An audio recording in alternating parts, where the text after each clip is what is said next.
we definitely really do have to pay attention to.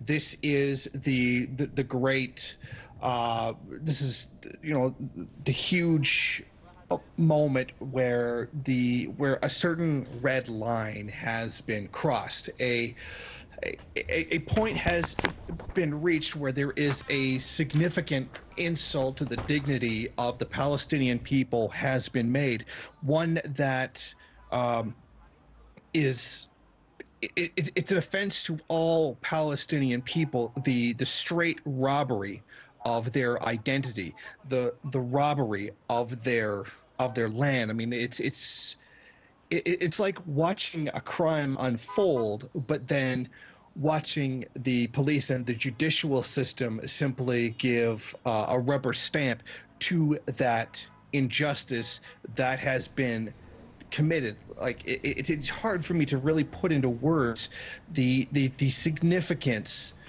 of this. It's like really like adding an insult onto you know, a long time injury, something that injures not just the Palestinian people, but their dignity as well. And it's something that it is wholly just to rage against. Mr. Unruhe, 70 years since the day of the Nakba, the day of catastrophe occurred. That's not just 70 years of Israeli occupation, but it's also 70 years of support for the Israeli occupation of Palestine. What are your thoughts on that? Well, it's hard to deny that there's been a tremendous amount of support globally when this whole situation happened. I mean, you know, having watched old newsreels from 70 years ago, from when things happened, and the tremendous amount of international support there was for the creation of the Israeli regime, something that people felt was just, something that they felt was right at the time to create, to give a homeland to a disposed people who had suffered, you know, a terrible injustice in the Holocaust. And it's something that's so significant, how everything has come complete full circle, how what was supposed to be compensation for a wrong that was done to one has now become the act of a wrong to another. And it's watching this indignity unfold is mind-boggling to many of us. I say this as someone, you know, who was not alive when the events took place, and you know, I have the benefit of hindsight, looking back after everything that had happened, and this tremendous unfolding of events over these decades, to go from such a high position of support from the original creation of Israel, and watching it degenerate and unfold over the decades, the crimes that were being committed against Palestinians, and how oblivious everyone was to what was going on when these things took place, and nobody was really aware of how bad things were, because the media was so completely and utterly silent on the matter. All that mattered was that there would be some strong ally for the imperialist powers inside of the Middle East, which is really what they wanted, which was the whole point of the Western support for the creation of Israel, to push aside the Palestinian people, which would not have been greatly sympathetic to the desires, the whims of the United States, and to watch it unfold from this section of people who had been harmed to now become those who harm others. And I often think of the you know, the term Marx used, history repeats itself, first as tragedy and then as farce. What we're looking at as the Israelis try to portray themselves as victims nowadays, the people who carry out these great inhumanities against the Palestinians, this is wholly farcical. This is something that no person with either rational or person with a soul would possibly believe. We see these tremendous images that are coming out of this coming out of this struggle, we see the Israelis claiming that there's terrorists firing upon their troops, and they famously said they accounted for every bullet that they fired back, and yet we can see the unfolding images day after day, week after week of this particular outrage, the whole issue of return, the moving of the U.S. Embassy to Jerusalem, that there are no weapons in the hands of these people whatsoever.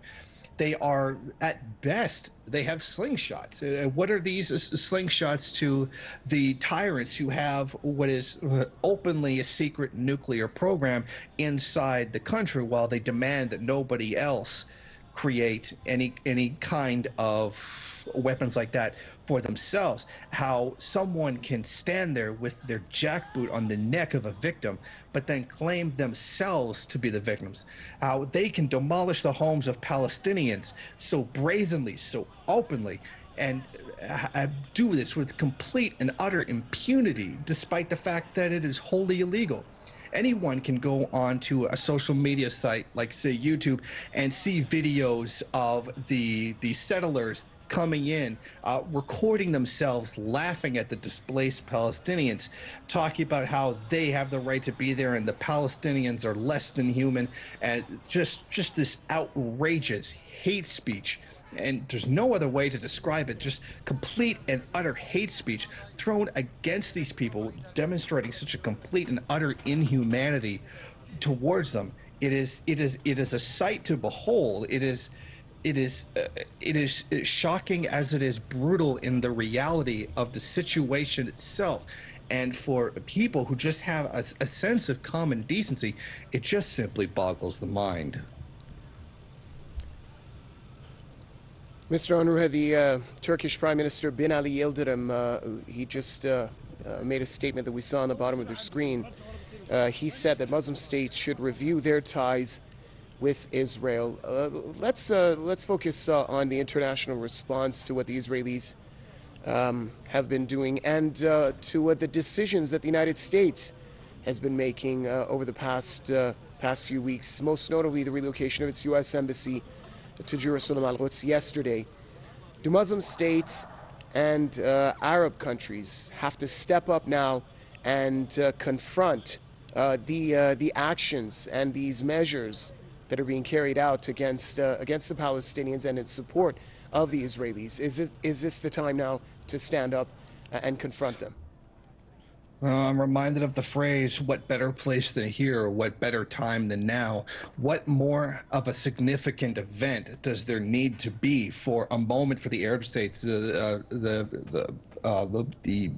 fellow Muslims around the world, the Arab world needs to say something at this moment. This is the time when you need to do something, because this is almost like a tipping point. The significance of moving the U.S. Embassy into Jerusalem, to moving it to Al-Quds, is a tremendously symbolic moment. It is something has to be said by Palestine's neighbors, those who claim to be their brothers, those who are of the same faith, or under the same will and love of Allah. They have to stand with them. There is no, perhaps maybe even the Yemenis could be considered what bigger victims there are in the world from imperialism. In this particular case, in Israel, the statement by Turkey is certainly significant. I don't find myself agreeing with much of what their Erdogan says, but I could certainly agree with him here that this is a time when the international community has to stand up. They have to say something. They have to make their voices heard on this injustice that is being carried out right at this time. Again, there's no better place than here. There's no better time than now. The international community has to come together, and not even just the Arab states, just any state in general that wants to be able to look themselves in the mirror, have to come together and reject this. Even if they want to do something as simply symbolic as something as simple as not showing up to the ceremony to move the embassy to Jerusalem, and some countries have deliberately boycotted it specifically on that point. but so much more needs to be done. I think that the decision to move the embassy to Al Quds was something that did garner a reaction from sections of the international community that normally would not have said anything, or would not have blinked at some kind of injustice being pushed out on the Palestinians. I think that there's a lot of European countries that took note of this that normally would not have, and have said that they don't agree with this. This is a bad idea. You cannot do this. This is illegal. We have a rule of law for a reason. And I think that there's a lot of people in the international community that have looked at this and decided that this was something they did not want to be a part of. There are many countries that refuse to move their embassies to Jerusalem simply on this very point. And unfortunately, there are many who do agree to continue doing so, and they want to move it along with the United States, regardless of the inhumanity and the indignity of taking such a move. I think that just that small token by a lot of states who would normally have not said anything have said something is important, and it's certainly not enough. They have to take some kind of action. The United States has to be held responsible in some way, shape, or form for what they're doing right now. These illegal actions. The United Nations is nowhere to be found. The Secretary General merely gave some words of disapproval, but nothing's being done. There was no mechanism to hold the United States and Israel accountable for the crimes that they commit. Every moved embassy, every settlement built is just another slap into the face of the rule of law in the United Nations. And other countries around the world are looking at this, scowling with disapproval, but they're not doing anything. And this is something significant that the international community certainly has to stand up and be a part of. Unfortunately, many of them are being so quiet. Mr. Unruhe, you brought up the point that the United States must be held accountable for what it's doing. The Israeli regime also must be held accountable for what it's doing. How can that happen? Well, that's a really big question, considering that the United States is such a huge military and economic power. We know what happens to a country if they simply decide not to use the US dollar anymore. Many of them end up facing a situation of regime change. I would think that in order to tackle a global bully the size of the United States, it would take a concentrated effort by a lot of states all together, maybe cutting some degree of trade. I mean, this is not something that one particular country could do without collapsing themselves. This is something that would take a concerted effort by many states around the world, hopefully something that could be led by China, Russia, and countries like that, significant sized economies, maybe even Brazil in this case. In terms of what could be done to Israel, I mean, in an ideal world, there would be a UN task force that would be sent in to physically remove these settlements from Palestinian land, the same that you would do with any person who broke into your home to steal your possessions and claim ownership of your home. You would call the authorities and have that person removed. But in this case, in the realm of international politics, in the realm of okay, Mr. Unruhe, I'm going to have to cut you off there. We're going to cross over to our correspondent, Mona Kandil, who I believe is in the Beit Il settlement in the occupied West Bank, to tell us more about the demonstrations that are slowly gaining momentum today on the day of commemoration of the Nakba Day, or the Day of Catastrophe. Mona?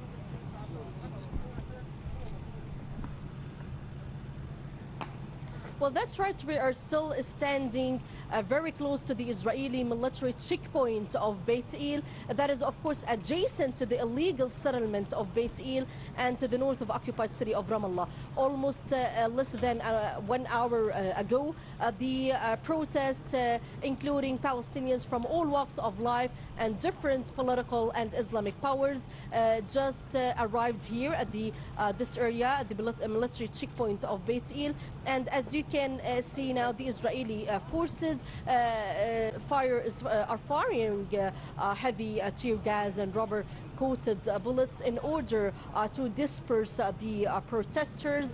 Israeli soldiers with their military jeeps trying to force the people leave the area. But Palestinians are insisting that it's a day of general strike. It's a day of mourning to mourn almost 60 Palestinian martyrs who were killed by Israeli soldiers at the so-called buffer zone between Gaza Strip and Israel. Palestinians today are insisting that regardless of the excessive use of force, and if there would be a number of Palestinians wounded or even killed here in this area, the only response left for them is to continue and to be engaged in the different forms of resistance and the struggle. These popular activities that were meant to send a Palestinian message not only to Israel but the whole world, that the people have the right to defend their holy city of Jerusalem, Al-Quds, their eternal capital, just turned violent when the Israeli soldiers yesterday insisted to carry out extrajudicial killings, because when the Israeli forces use their fire to kill unarmed people, it would be another cold-blooded, of course, murder of the unarmed Palestinian protesters, women, elderly, children from all walks of life. People were taking part in the demonstration to protest in the first place the opening of the U.S. Embassy in Jerusalem, Al-Quds, and to commemorate the 70th anniversary of the Nakba, the catastrophe, when hundreds of thousands of Palestinians were forced to leave their homes and lands in 1948, and this led to the establishment of the so-called today Israel. Mona, I think the Palestinians have gotten used to a lack of international response coming from the United Nations. But how do they feel about the silence of the Arab world?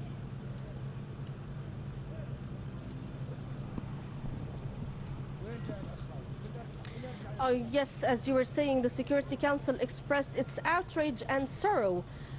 But of course, Palestinians were hoping that Jerusalem, Al-Quds, is not only a very important and a very holy city for the Palestinians. It should be also a city of course, of a very high sensitivity for the Arabs and the Muslim world. Palestinians were hoping from their Arab brothers to say clearly no to the opening of the U.S. Embassy. However, as you know, these relations between the American administration and, let's say, the Saudi regime, that many Palestinians believe without a kind of backup from the Saudis, the United States wouldn't dare to open a U.S. embassy in Jerusalem, Al-Quds. President Abbas yesterday described it a new U.S. settlement inside the city of Jerusalem, Al-Quds. It's not a U.S. embassy,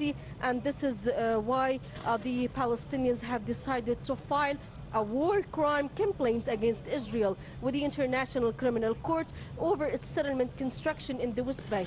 They believe that settlement construction in the occupied West Bank is illegal, and they insist that Israel should be held accountable for the crimes carried out by the Israeli soldiers and the settlers as well, the burning of the homes and mosques, the massacres and the crimes carried out against the people of Palestine and their properties as well.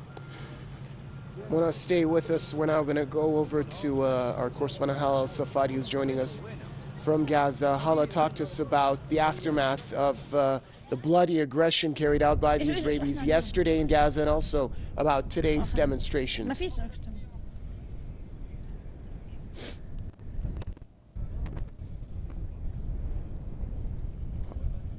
Hala, are you with us?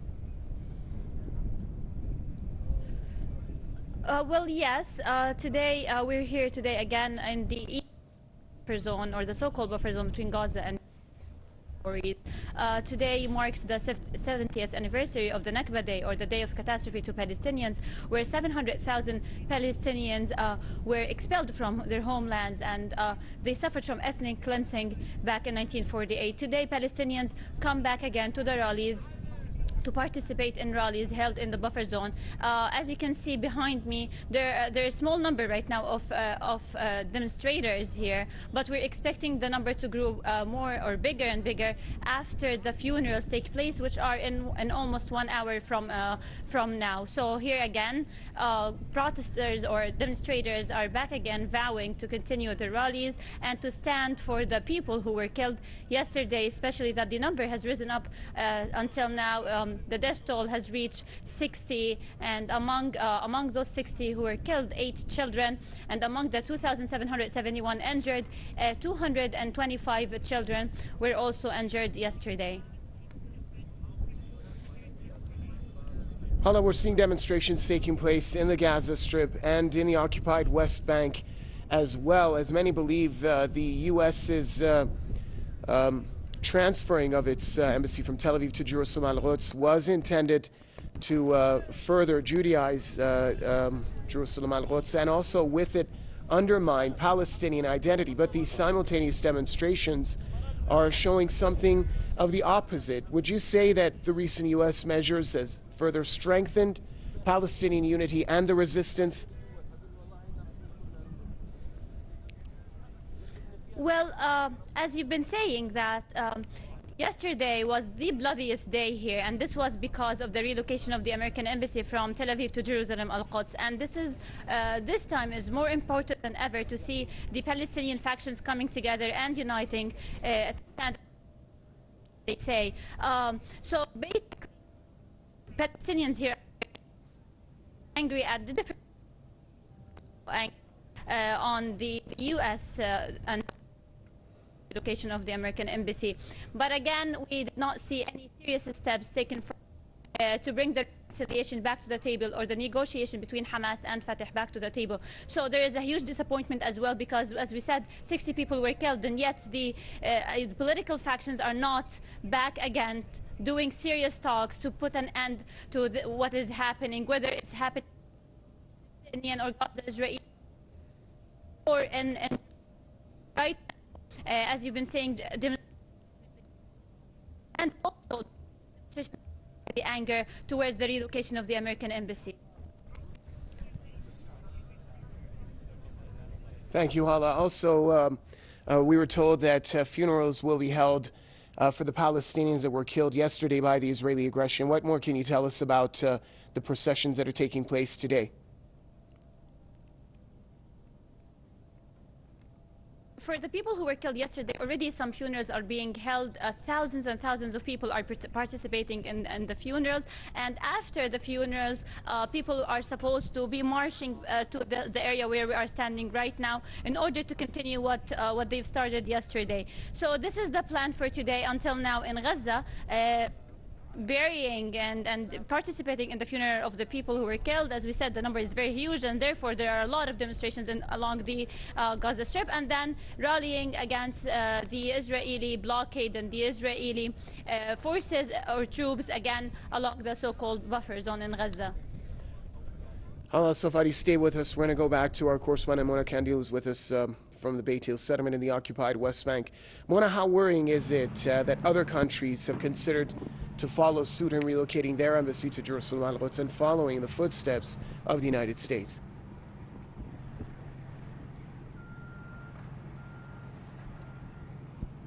Palestinians are still hoping and demanding all those seeking for freedom and peace around the world, and of course defendants of human rights.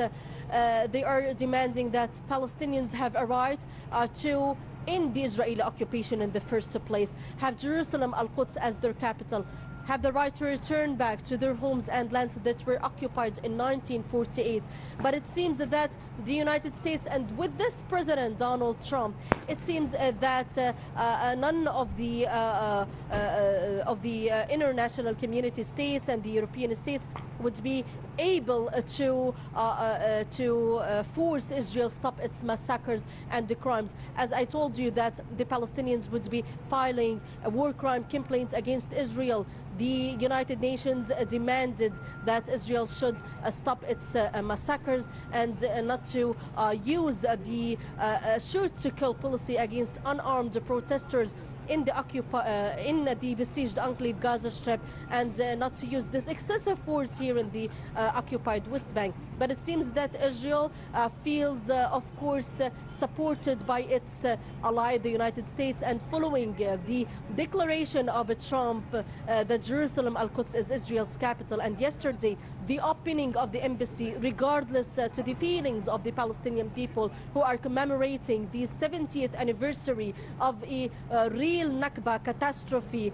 Regardless to all this, they opened the embassy in Jerusalem, Al-Quds, and insisted that the people of Palestine have no right in Jerusalem, Al-Quds. Today, the people living in the occupied lands in 1948 would be also taking part in demonstrations in the evening hours. They are saying that they are also Palestinians. They are not, as many prefer to call them, the Arabs of Israel. They are Palestinians, and they are supporting the right of the people in Gaza and the West Bank. And they declared tomorrow, Wednesday, to be a mourning day, also saying that Friday would be witnessing another day of rage, not only in the lands occupied in 1948, but also in Jerusalem, Al-Quds, and in the occupied West Bank. As we are speaking now, the Israeli soldiers are firing heavy tear gas, and just we are receiving that 5 people were wounded in live rounds here at the in this area, the northern entrance to Ramallah, and the Israeli military checkpoint of Beit El. Elsewhere in the occupied West Bank, there are different protests taking place in the city of Nablus as well. However, the Israeli forces closed the Hawara checkpoint and trying to prevent the protesters to reach the military checkpoint in the West Bank city of Ariha, also known as Jericho, and in Al Khalil, also known as Hebron. Protests are taking place. We are speaking about a number of people being wounded in rubber-coated bullets, and of course dozens other suffering suffocation due to inhaling tear gas. The Palestinian Commission of Prisoners Affairs revealed that 40 Palestinians were detained in the occupied West Bank since the evening hours till this morning. 20 of them are for Palestinians living in the occupied city of Jerusalem, Al-Quds. Let's go back to our guest, Mr. Jason Unruhe, is joining us from Ontario. Mr. Unruhe, the United States, I think at this point, has shown that it's not going to be a fair mediator with regard to the so-called peace talks. Do you think that Trump is going to even touch upon the peace process, or is he just thrown it out of the window at this point? I think it's pretty clear that he's thrown it out of the window at this point. I don't think that there's any point to even consider that Trump would act in any honorable way, shape, or form. I mean, even the idea that Trump would somehow care about the rights of Palestinians, but to try to create some kind of peace is just simply nonsense. I mean, this act of moving the embassy is spitting in the face of any potential peaceful future between the two people. This is a horribly brutal and dismissive act that they have taken to just completely wash their hands of anything. I think that maybe perhaps we're seeing the real face what was intended all along. I mean, I don't doubt that Israel had always intended to wipe out the Palestinian people, but I wondered whether or not the United States was really all that interested in doing so. They've always given a nice veneer of, oh, we want peace. We're going to make offers. That we're going to come to different sides and try to reach an agreement. These were completely without any sincerity. But that veneer, that kind of image that they give themselves, that they're trying to work towards peace, has been torn off. I think that the lie is now made very clear, bald-faced, to the whole world, that they really don't care, and they had never intended to care to begin with. I think it's clear from the actions of the United States in the past that they have only feigned an interest in peace, but have really only wanted one thing, that is a compliant state in the Middle East that will fulfill their interests no matter what. Will do exactly what they're told to do without question, and that is not something that the Palestinians are willing to do.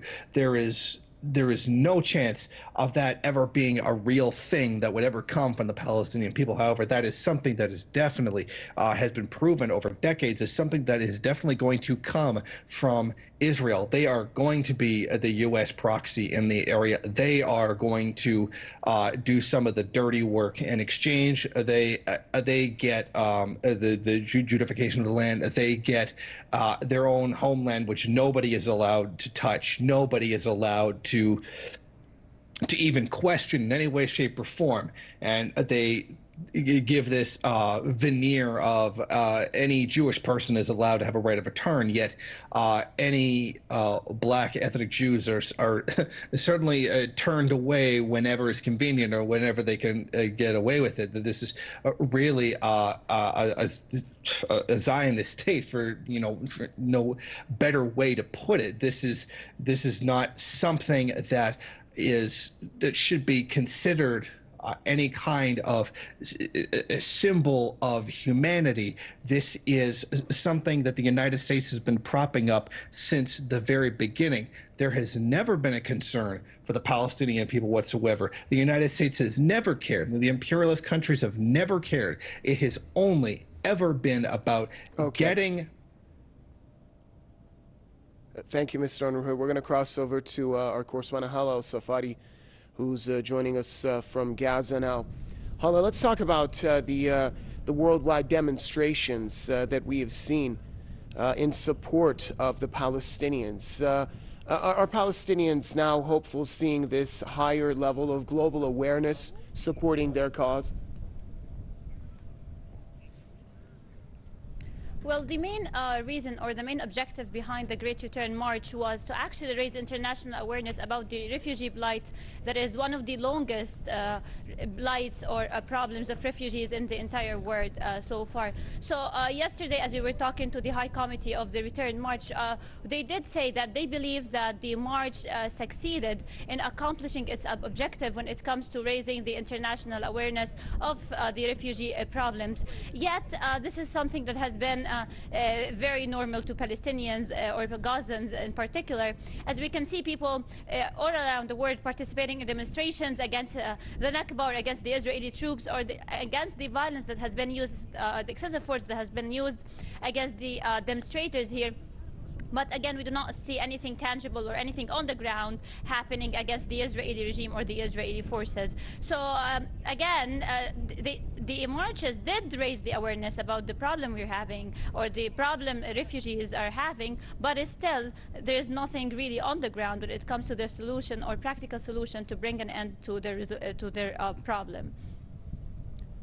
Thank you, Hala. Press TV's Hala al-Safadi joining us from Gaza. Let's now cross over, if we can, to Mona Kandil, our correspondent in the occupied West Bank, who's with us from the Beit El settlement. Mona, if you can hear us, we were discussing the worldwide demonstrations in support of the Palestinian cause with our correspondent in Gaza.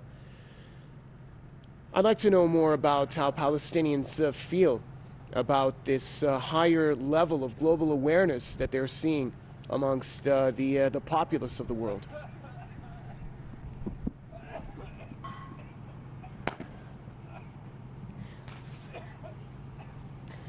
the massacre that was carried out yesterday in the Gaza Strip, and the excessive use of force and the cold-blooded murders of some 60 Palestinians who were peacefully protesting at the so-called buffer zone defense between Gaza Strip and Israel. Palestinians believe that the least they can do when commemorating this 70th anniversary of their Nakba, the catastrophe, is to take part in demonstrations, to march on the several checkpoints, the Israeli military checkpoints like this, the Beit El military checkpoint, and to send a message that they are all united today, and that regardless of the excessive force used by the Israeli soldiers, they would continue to resist, and they would continue their struggle against the Israeli soldiers till the day the Israeli occupation comes to an end. As you know, the Israeli forces are used to fire tear gas and rubber-coated bullets to disperse the protesters. The Israeli forces now just declared completely closing the Beit El military checkpoint that you can see now. The Israeli forces are firing heavy tear gas and trying to prevent any of the protesters from reaching the area. There is this Israeli, of course, soldiers using also a live fire. According to Palestinian paramedics here, 5 Palestinians were wounded in live rounds. Dozens suffered suffocation due to inhaling tear gas, and the protests are still going on. In Al Khalil, also known as Hebron, there are 2 people where one of them was shot in his abdomen and he's in serious condition. And also in the city of Nablus, the Israeli forces closed the Hawara checkpoint, the main entrance to the city of Nablus and Jenin, Tul Karam, preventing protesters from reaching the checkpoint to avoid, according to the Israeli military, any clashes to take place between the soldiers and the protesters. However, the people are still demonstrating and protesting in the areas very close to the military checkpoint. In Ariha, the city, the occupied city of Jericho, protests are still taking place. However, commentators may be saying that the Israeli forces intend maybe not to use deadly force against the demonstrators here in the West Bank in order not to maybe, let's say, blow up the whole situation in Gaza Strip and in the West Bank, in order to continue in a way or another to control the situation. We are speaking about a besieged enclave. However, it's completely controlled and surrounded by the Israeli forces. But here in the West Bank, we are speaking about cantons and isolations, with the cities are not, with the cities are separated by a number of checkpoints. Thank you, Mona. We're now going to bring in political commentator Shabir Hassan Ali, who's joining us from London. Mr. Hassan Ali, welcome to the program. First of all, tell us about the day today in itself, the Nakba Day, the day of catastrophe, and what it means in history. Well, today is the formal day 70 years ago where the Zionist entity was brought into a formal existence, if you like, rejected by the free people, but the United Nations, for reasons better known to itself, decided to accept this cancerous entity in the Middle East. And from this day onwards, the Zionists have been literally gobbling up land, massacring people, committing all manner of atrocities, but they have been completely unaccountable on account of the British, the French, and of course the Americans being complete sort of protectors of them. So this is the day when, in my opinion, this is the day 70 years ago when the world lost its moral compass and went back to the ages of yesteryear when might was considered right. Democracy and all of these ideas that are promoted by the West died on this particular day 70 years ago.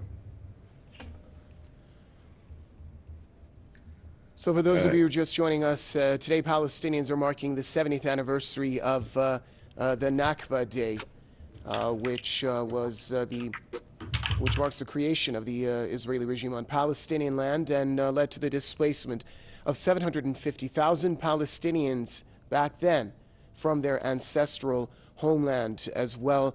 Mr. Hassan Ali, let's talk about the lack of any tangible international response with regards to, let's not just say the Israeli occupation of Palestinian land for over 7 decades, but let's just focus on more current affairs, being the relocation of the U.S. Embassy to Jerusalem Al-Quds and the killing of Palestinians over the 7 weeks of the Great March of Return demonstrations, and also about the initial announcement itself from the U.S. President Donald Trump recognizing Jerusalem Al-Quds as the capital of Israel.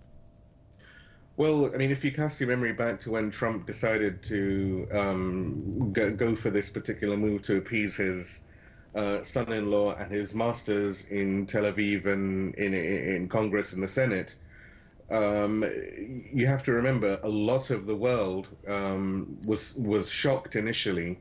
You had some Muslim countries coming around and saying, "Oh, this is really bad," and we must do something, but then it all just petered off. The only countries and organizations that continued to speak against this were obviously Islamic Republic of Iran, Syria, the Palestinian factions, and obviously Lebanon, Hezbollah.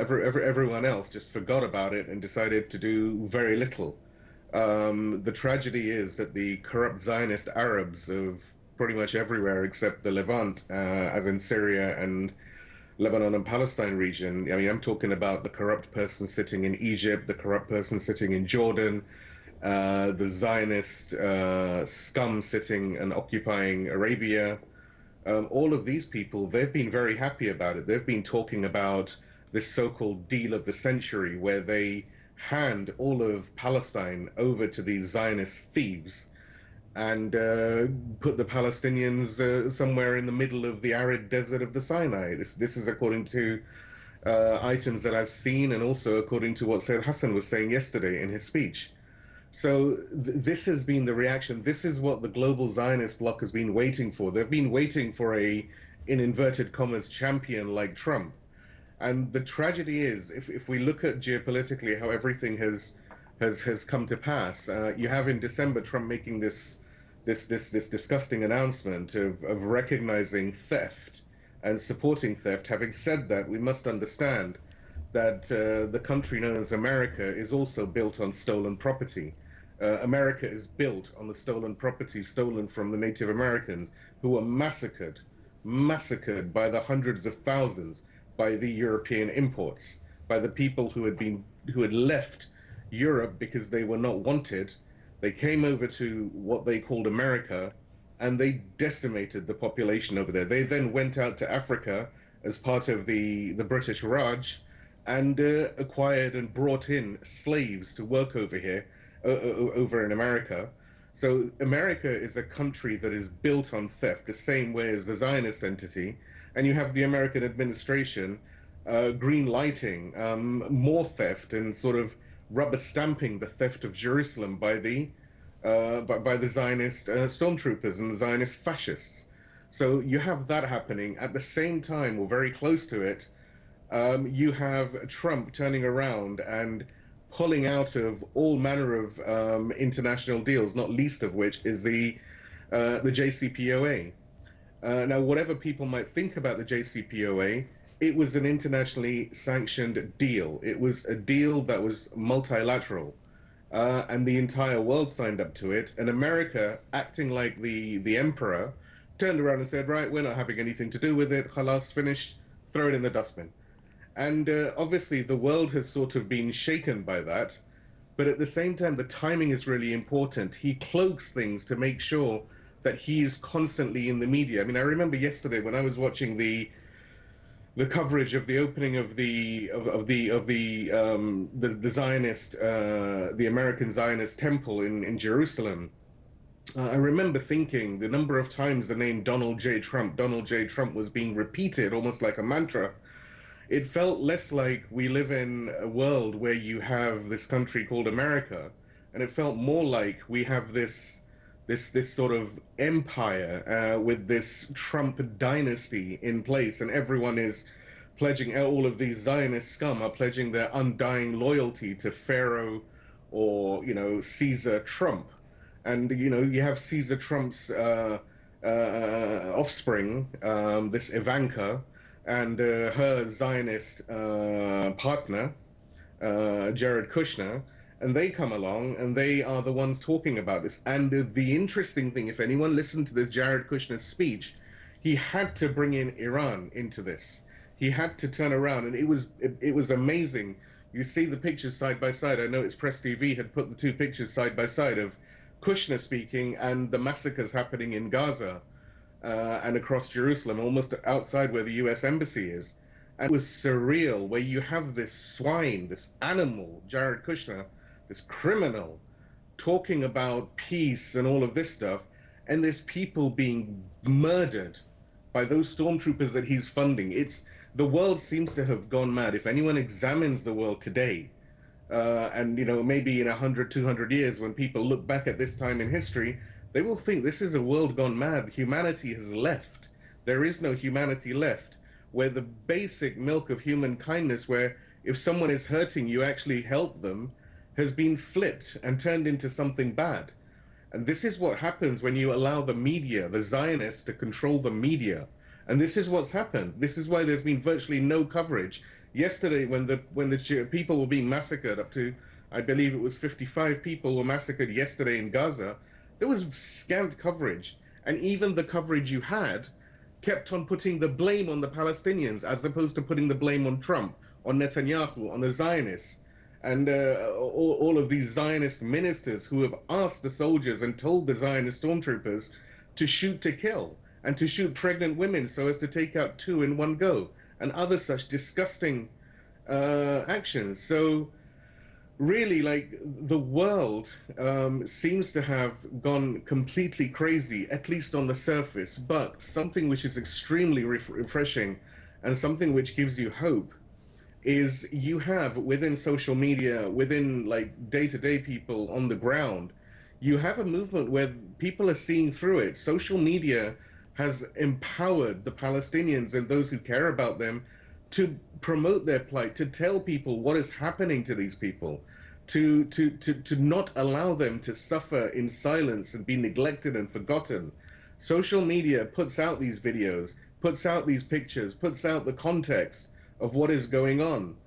You have so many people who have made pictures on social media where when Ivanka is opening the plaque of this Zionist U.S. embassy in occupied Jerusalem, you have a picture of a Palestinian who has been massacred.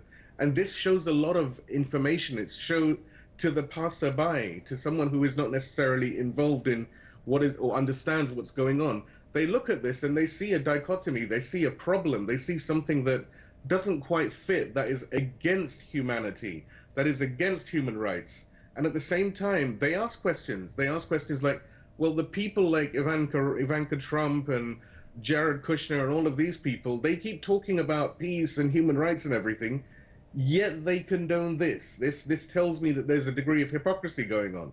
I mean, if you examine these people that are currently in power, you have, you know, Trump and Ivanka, Jared Kushner, Netanyahu, and especially the first three, in terms of U.S. politics, these people were all lifelong Democrats. They supported this Democrat liberal ideology, if you like. And because it wasn't getting them into power, they shifted to be Republican, and you know, now they obviously have power. So this tells you, I mean, I'm not saying that I agree with either Democrat or Republican. Personally, I think they're both equally as bad as each other, except the Democrats are slightly better at covering it up and are a bit more diplomatic. But the reality is that they're exactly the same. Now, what does that tell you about people like Ivanka Trump and Jared Kushner and Donald Trump, where these people, they flip from this side to the other? They're trying to fool the people of America into thinking that they're good or they're bad or whatever. The reality is they're only interested in themselves. They're only interested in their own power. And this is why, like, I remember vividly when I was watching this, I actually felt like we're living in a time where you have this emperor, Emperor Donald Trump, and you have Kushner and Ivanka, who are his minions, and Netanyahu, who is his governor, occupying Palestine. And it was a very surreal feeling. Let's cross over to our guest in Ontario, Mr. Jason Unruhe. Mr. Unruhe, the relocation of the U.S. Embassy to Jerusalem Al-Quds is seen by many as a green light from the United States to the Israelis to continue with a violation of Palestinian rights. Do you see it in that light as well? About the best way that you could possibly put it. The U.S. Moving the embassy there is a tremendous symbol of not just disrespect, but this is it. We're finally coming out and saying that we have always wanted Israel to be here. This is the way it's going to be from now on. We have feigned any concern for the lives of Palestinian people over the years whenever we have bothered to do so, and this is it's such a symbolic moment to let everybody know that this is the point where Palestinians are going to definitely be erased. And I think this has been coming for many decades. I think that the power of Israel has had to grow to a certain point to where they could no longer be significantly challenged by their neighbors without the risk of something catastrophic such as the nuclear program that they have. I think that this is going to be a significant turning point in history that we're witnessing right now, where the Palestinian people are going to start suffering on an even larger scale than they have before. I think this is definitely a green light for Israel to become even more aggressive, to become even more murderous and inhuman towards the Palestinian people that they have oppressed for and murdered for absolute decades. This is their way of saying that the kid gloves that we have had, if you can call them that, but I suppose in their own way has been very restrained. They have held back from the straight outright mass killing that I think a lot of them have really wanted to do since the beginning. I think there's a very serious possibility that we could be looking at a massive expansion of settlements in the next few years, if not the next few months. This is going to be the point when Israel is going to take this token, this symbol as something that they can pick up and run with, that gives them that kind of validation that they can wave at the rest of the world as a justification for what they're doing right now. I think this is something that is going to become very much entrenched into the minds of the average Israeli, where not only is it that they feel that they have a God-given right to be there, but this is like the reinforcement that's being built up around the base, around the roots of this whole rotten Zionist regime, and that this is going to be what maybe holds it up for the next couple of decades. And it's certainly very disgusting when we realize that's what it is. Mr. Hassan Ali, your thoughts on what Mr. Unruhe was just saying? The relocation could be seen as a green light from the United States to Israel to continue about with its murderous methods and with a violation of Palestinian rights. Well, absolutely. This is the underlying problem and the reason why the Zionists have been able to get away with what they're doing for such a long time. The more and more they are appeased, the more green lights they get, not just from America, but also from Britain, from France, from other places who do not condemn. The more the United Nations passes resolutions, begrudgingly even, but then is unable to enforce them against the Zionists, the more Israel will just laugh in the face of international law. I mean, international law, as far as Zionists is concerned now, is a farce. It's a joke. It's almost non-existent. I mean, what they're doing on the border fence with Gaza is a complete violation of any sort of international law. The very fact that they have decided to call this Jerusalem Al-Quds as the capital of their cancerous entity this is again a violation of international rights and international law, because Jerusalem, as far as the United Nations was concerned, was a final status issue. It cannot be decided until all of the other issues surrounding the Palestine issue are resolved. And yet they've just gone ahead, and there is no one who's going to hold them to account. And this is the underlying problem. And I completely agree with my colleague that this is going to further bolster the Zionists. And remember, you have a complete psychopath, a war criminal, and his entire cabinet is populated by war criminals, child killers, currently running the Zionist entity. They have, I mean, parts of them, their justice minister has openly said that that these soldiers should kill Palestinian mothers because that means they're somehow killing two people with one bullet. She has advocated, the mass genocide of Palestinians and gone after people who online have called her out on it. So these are criminals. These are, these are like Gestapo criminals, war criminals. And they're going to be bolstered because, look, you've got America, which they keep talking about as the most powerful country in the world and this, that, and the other, giving them essentially the green light when America turns around to these people and says, yep, Jerusalem is your, in inverted commas, undivided eternal capital.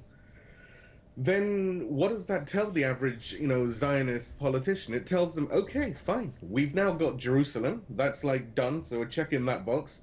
Now what we need is we need to take over this town, this town, this town. We need these Palestinians just to hurry up and die.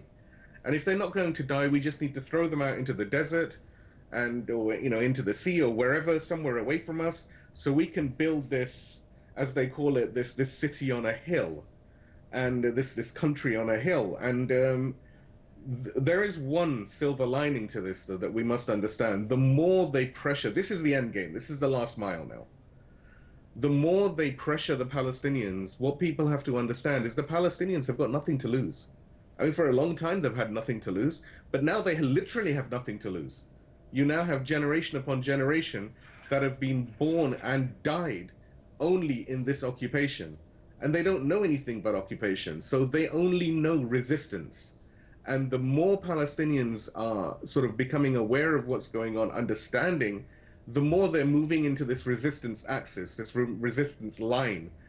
You've got people like Mahmoud Abbas and, Saib Arakat and all of these people, and I'm sure they're very good intention, tongue in cheek. But the reality is that they have betrayed Palestine, to even consider sitting down at the table with someone who was stolen from you and to sit down and say, oh, we can have this stupid two-state solution. What two-state solution? What two-state solution is there? Palestine has no contiguous borders. It doesn't even exist in a contiguous manner. There is no two-state solution. There is only one-state solution, with the Zionists being forced out and all of the Palestinians allowed to return to their home, the ones who were exiled, and then a referendum, and then an election. The same way that Ayatollah Khamenei has mentioned, and any sane person who examines that, this is the only way. Look at how apartheid in South Africa was defeated, and now they have a similar type of government. And, this is what we need in Palestine. But until and unless the Zionists are forced to bend the knee, they're forced to, capitulate, this will not happen. And the Zionists have, at the moment, the backing of what they call the big, most powerful country in the world, which, in reality, if you look at America, it is no longer the most powerful country in the world. It is a country that has power, don't get me wrong, it does have power, but it's a country that is bankrupt, morally and financially, I hasten to add. It has nothing. It's broken international law, it has no credibility. This is a country that has now exposed itself. In a way, I thank Mr. Trump, because Trump has removed the veneer of decency and respectability and diplomacy that Obama and others carried. Whereas Trump, he has none of this. He is very, he's blunt. He's very straightforward. He says, I'm going to do this, and he goes off and does it. And it doesn't matter. Bugger the consequences. He doesn't care. He doesn't care. If he's going to be held, and this is exactly how a pharaoh operates. Pharaoh acts in a manner where he's arrogant in the land. He could sort of appeases one group of people and he kills another group of people. and he thinks that I am some big man, some powerful entity. But the problem is, like I've said before, and all of the scriptures say, be it Quran or Torah, the proper Torah, not the Zionist Torah, and of course the Bible, all of them say that pride comes before the fall. Anyone needs to go out. For the Zionists, they need to go and look at the history of Pharaoh that they were liberated from, and they need to understand that they have become Pharaoh, that Trump is their Pharaoh, and they are sitting there and they're prancing around the golden calf, and this golden calf is going to come smashing down on them in a manner that they will not even realize. The Palestinians will, yes, they will try, and of course you've got the Saudi faction turning around and making this so-called, I think they call it the deal of the century or the deal of the decade or whatever. As Saudis, come on, this is a country named after an illiterate family. This is an irrelevance. They just have money, that's why they're respected. If they didn't have money, Trump wouldn't care two hoots about them. They're only respected because of the money. So the Saudis will come out with some ridiculous plan, which, Said Hassan has even told us yesterday. They will make this plan, they will try and get the Palestinians, and like Said Hassan said, the Palestinians, especially these weak-minded people like Mahmoud Abbas and Saeb Arakat and all of these people, they need to not sign. They need to not make the mistake that Abu Ammar made years ago, where he signed this deal with the Palestinians, with the Israelis, apologies. And he sort of like said that, oh, we've got a state now. Habibi, what state have you got? You've got nothing. Yeah, you're just in the same place, and on top of that, the Israelis murdered you with polonium. So, there is no value in negotiating with someone who is a pathological liar. And the Zionists, along with the Trump administration, and to be fair, the bulk of the UN, like the United Nations, they're all pathological. They have no care for human decency. And until that is realized by the people of the world, I fear for the situation of the Palestinians, and the only option that the Palestinians really have to get their rights back is to make resistance. We know the resistance formula works. This is well proven.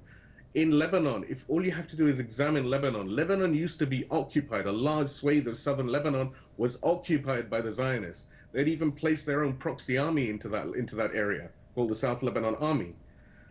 This was then liberated inch by inch, millimeter by millimeter, by the resistance, by the people coming together, supporting the resistance, this equation of resistance, army, and people. This brought everyone together, and slowly, they managed to kick the Zionists out. From 1982 to 2000, took 18 years to kick out the Zionists from South Lebanon. And they still occupy a very small portion called the Sheba Farms, and they will be kicked out of that. They have been occupying Golan, and they will be kicked out of Golan as well. I mean, they have now been given a very simple answer, that if you try and attack Syria or the resistance anywhere from Golan, you will be given more than a bloody nose, so don't try these stupid games. The Zionists know that they are weak. Like Said Hassan had said years ago now, he had said that the Israeli entity is weaker than a spider's web. And it is. It is far weaker than a spider's web. And the same way you just push your hand through it and it just disintegrates, the Zionists do this. They are propped up by the American taxpayers. The American people need to go away. The British people need to go away and understand how much of their hard-earned money that gets stolen in the form of tax by their governments, by their Zionist-loving governments, goes to this Zionist entity and supports them. And then the people need to stand up and call their elected officials to account. They need to lobby these people very, very hard and make sure that these elected officials know that if they support the Zionist project, then they will not only not be elected, but they will be left destitute. And the people will get their revenge on them for the theft that they've done. So this needs to be understood. There is only resistance. The Palestinians have to do it on the ground, potentially in an armed way, although I don't know, that's for them to decide. And the rest of the people who care about the Palestinian cause, we need to talk to and pressure our elected officials so that support for this Zionist entity dies. Okay. The only way the Zionists are successful outside of occupied Palestine is because of the lobby. We need to break the back of the Zionist lobby. Let's get our guest, Mr. Unruhe from Ontario's thoughts on what you just said. Mr. Unruhe, our guest in London believes that probably the only viable option that remains for the Palestinians at this point is the persistence of the resistance. What do you think? We're going to have to agree with that statement. I mean, as he said, what is there left to lose? The only thing they could possibly be left is to be pushed completely out of the actual borders and into the neighboring countries. I mean, there's something to be said for a people that who are in jeopardy of losing their land. If they don't have land, what else do they have? I mean, this robbery of their identity is simply nonsense.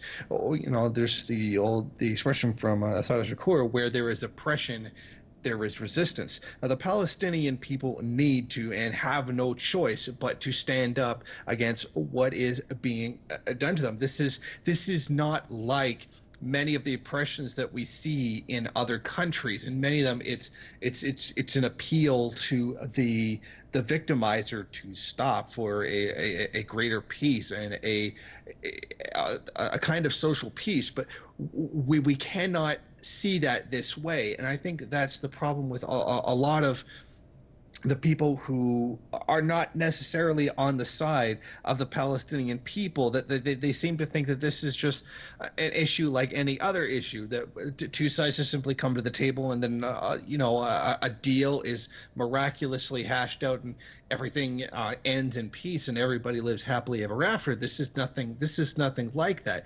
This is something very akin to what the Jews faced in Nazi Germany with the Holocaust.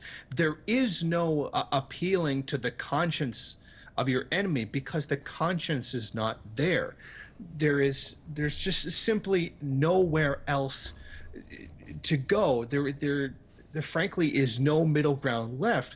What is left of Palestine is so small, so overcrowded, that I mean, how soon will they begin standing and sleeping on the bodies of their own dead relatives, their own dead countrymen, because there is nowhere left to stand? This is, if anything, this is a symbol that there needs to be an all-out push against the Israeli occupiers, that the rest of the world should be standing by them right now, and they are completely looking the other way. Many of them are showing much concern. Normally their heads would be turned in just wanting to pretend that something isn't there, not to acknowledge it. But today it's almost as though given how many of them have refused to move their embassies along, but they don't want to say anything about this situation, is almost that they turn their heads away, not so much to be silent on the issue, but to almost to cover their own faces in shame, because they know very well that they have enabled so much of this over the decades. This inhumanity, the longest running crisis that has ever existed in all of humanity. These people have been left with no option but to rebel. There is nothing remaining. That there is no peace from them. They cannot retreat into their own the Gaza Strip or the West Bank, and merely try to isolate themselves away from what's going on, the way many indigenous peoples can face right now to some degree.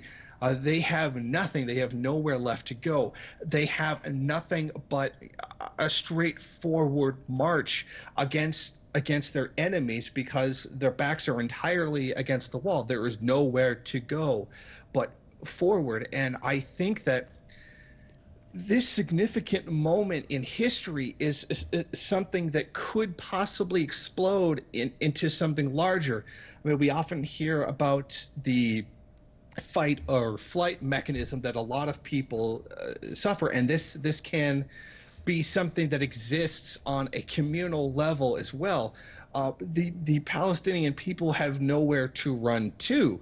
Israel controls many of their borders with other countries and simply do not allow them to leave. They have there can be no flight. There must only be a fight. And I think we this is something that could turn into much larger uprisings, much greater instances of violence against the Zionist regime that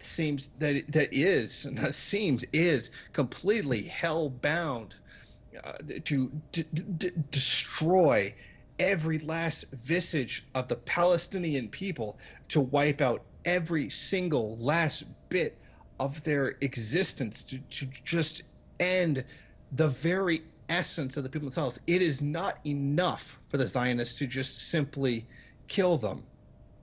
They must erase their identity as well. They would make it so that it would be as though, and they already act as though, the Palestinian people never existed. And I think that's what we're seeing, and this is maybe the last shock that the Palestinian people can take, that this has to be the moment where there is an all-out resistance, or we will simply cease to exist. It's hard to understate the significance of moving the embassy to Al-Quds to just completely wipe out just everything. It's hard for me to express in words the significance and the monumental nature of this move to take away that perhaps a last bit of hope. Many were thinking that, well, Jerusalem is not theirs. At least they haven't declared it their capital and tried to give it some legitimacy. Maybe that was in the back of some people's minds, that at least this had not happened. But it has now happened. The last vestige of any desire that the United States or any of its proxies have ever had of there being some kind of peace agreement is now absolutely gone. This is the facade finally coming down. This is them saying once and for all, without directly saying it, but symbolically expressing it, that this is when the Palestinian people have to cease to exist. And I agree with my comrade who spoke before me that it's a good thing that Trump has done this. As inhumane as this is, at least they are finally being honest. At least they are truly saying who they are. They are showing their faces. They are being the people that they always were from the beginning. Those of an inhumane nature that care nothing for the suffering of the Palestinian people. They care only for themselves. They care only about enriching their own power. They only care about collecting more money, more spheres of influence, dominating more land, having more access to resources and markets, and Israel being the perfect vessel by which to do so. No U.S. ally has ever gotten away with such inhumanities. Not even ally. A proxy has ever gotten away with such inhumanity for so long as Israel has. And I could not think of a better symbol for the true face of the beast of imperialism that this whole situation wholly represents. There is not one iota of concern for human life or human dignity in any way, shape, or form. This is a significant turning point. This is the U.S. saying, finally, once and for all, to hell with any political considerations. Anybody else's opinion no longer matters. The law is completely beyond any chance of being able to touch us. We are now openly saying that there is nothing that the international law can do. We will do as we please. Might makes right, and we are the ones that hold that kind of power. This is stripping the for many people socially acceptable political veneer away from this shrieking inhumanity that the U.S. has attempted to keep quiet for so long, mainly by ignoring it, pretending that it doesn't exist. And when they can't, they blame the victims in this situation. And I think that this move, by moving the embassy, is saying very loud to the world, okay, we're tired of pretending this doesn't exist. Okay, we're tired of trying to find ways to twist this into being the fault of the people that we have victimized. We're just going to go ahead and do it. We're just going to do all of this, and we are going to damn the consequences. We are going to come out and just do whatever we want. Nobody can say anything because we have the military and economic power, and damn anybody who says different. Mr. Hassan Ali, would you like to add anything to that? Mr. Unruhe believes that the United States has lost all care for any political consideration and is maintaining the might is right policy at this point. I think that's a very accurate assessment of the reality of this situation. I really genuinely believe, and I'm not someone who supports violence generally, but I feel that the only option that the Palestinians have got is the pathway to resistance. It's the only language these Zionists understand. At the end of the day, any Palestinians, be it from like Mahmoud Abbas and Saad Arakat and all of these people, if they are under this illusion or delusion, I hasten to add, that somehow the international community is going to come to their aid, well, no, they need to wake up and smell the fire, smell the smoke. No one is coming to their aid except the free people of the world. The free people of the world don't have big armies and everything, and that's not going to happen. They need to stand up and they need to fight and they need to make their sacred resistance. Because I know the Israelis constantly keep talking about, oh my God, Iran's so-called nuclear weapons pose an existential threat to this Zionist cancer. Well, first of all, Iran doesn't have nuclear weapons, nor is it permitted to create them, but that's a side note for the Zionists. The reality is that the Zionist entity, by its very existence, is an existential threat to the Palestinian people. And if today the Palestinians are unable to withstand the Zionist aggression and the Zionist genocide, the Zionist ethnic cleansing, the Zionist Holocaust against them, then tomorrow it will not be, the Palestinians will have gone. But then they will go after people like Jordan, who have, gone into bed with the Zionists, people like Egypt, people like even so-called Saudi Arabia. So people need to understand this is a cancerous entity. This is an entity that gobbles up everything. It doesn't give a monkeys. It really doesn't care about human rights or people or anything. It's just interested in land. You have to ask yourself, why is Israel so busy trying to secure the occupied Golan? And why is Trump so heavily about it? It's down to the mineral resources that the Golan apparently has. And, if the viewers want to go and read up on this, they just need to go and look for a company called Genie Oil. And a lot of this information will be made clear. So this is the nature of the entity. You've got the empire, you've got this imperialist, fascist project that has been given new impetus and new support by the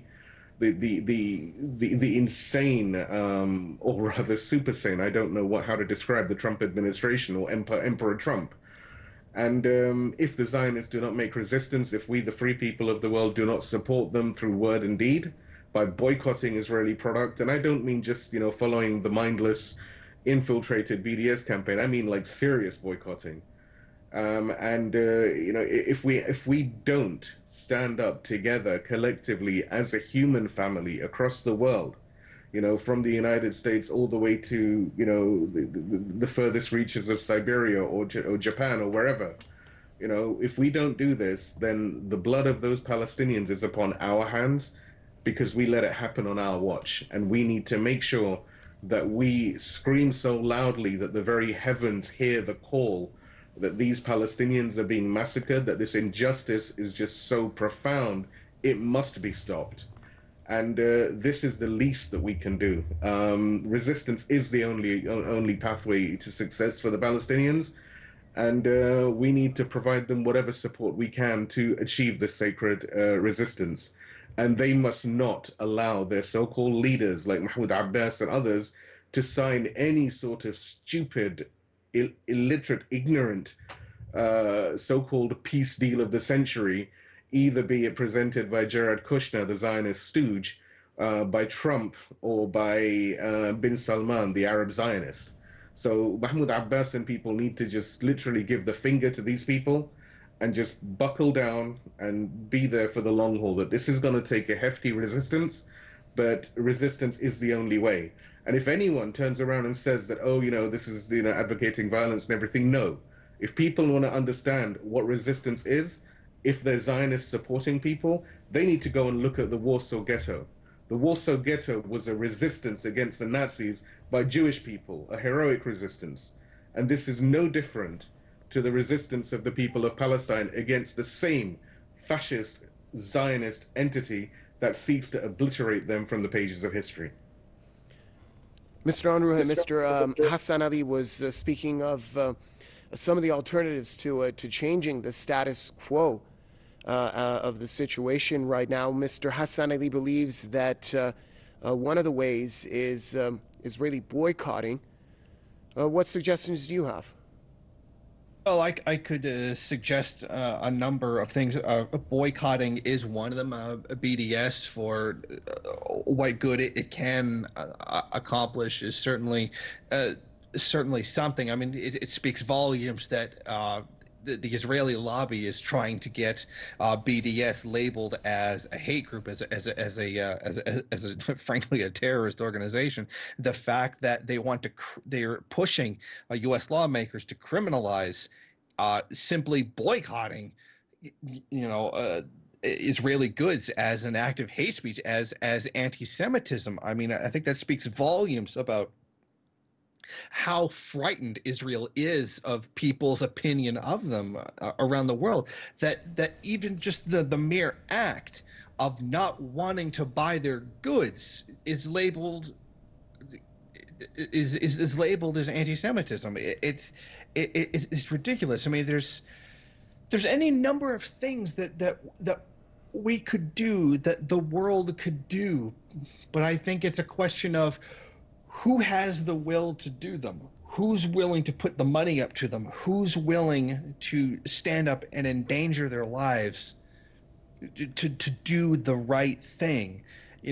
Who's any act that's taken against Israel will incur the wrath of their nuclear program. They will incur the wrath of the United States and possibly some other imperialist countries as well. It's going to be to be quite blunt, I think it'll come down to a matter of firepower. Someone has to do something, some kind of organized power in the world has to say something, has to stand up and take a kind of action. If we had seen this in any other context, we would know exactly what to do.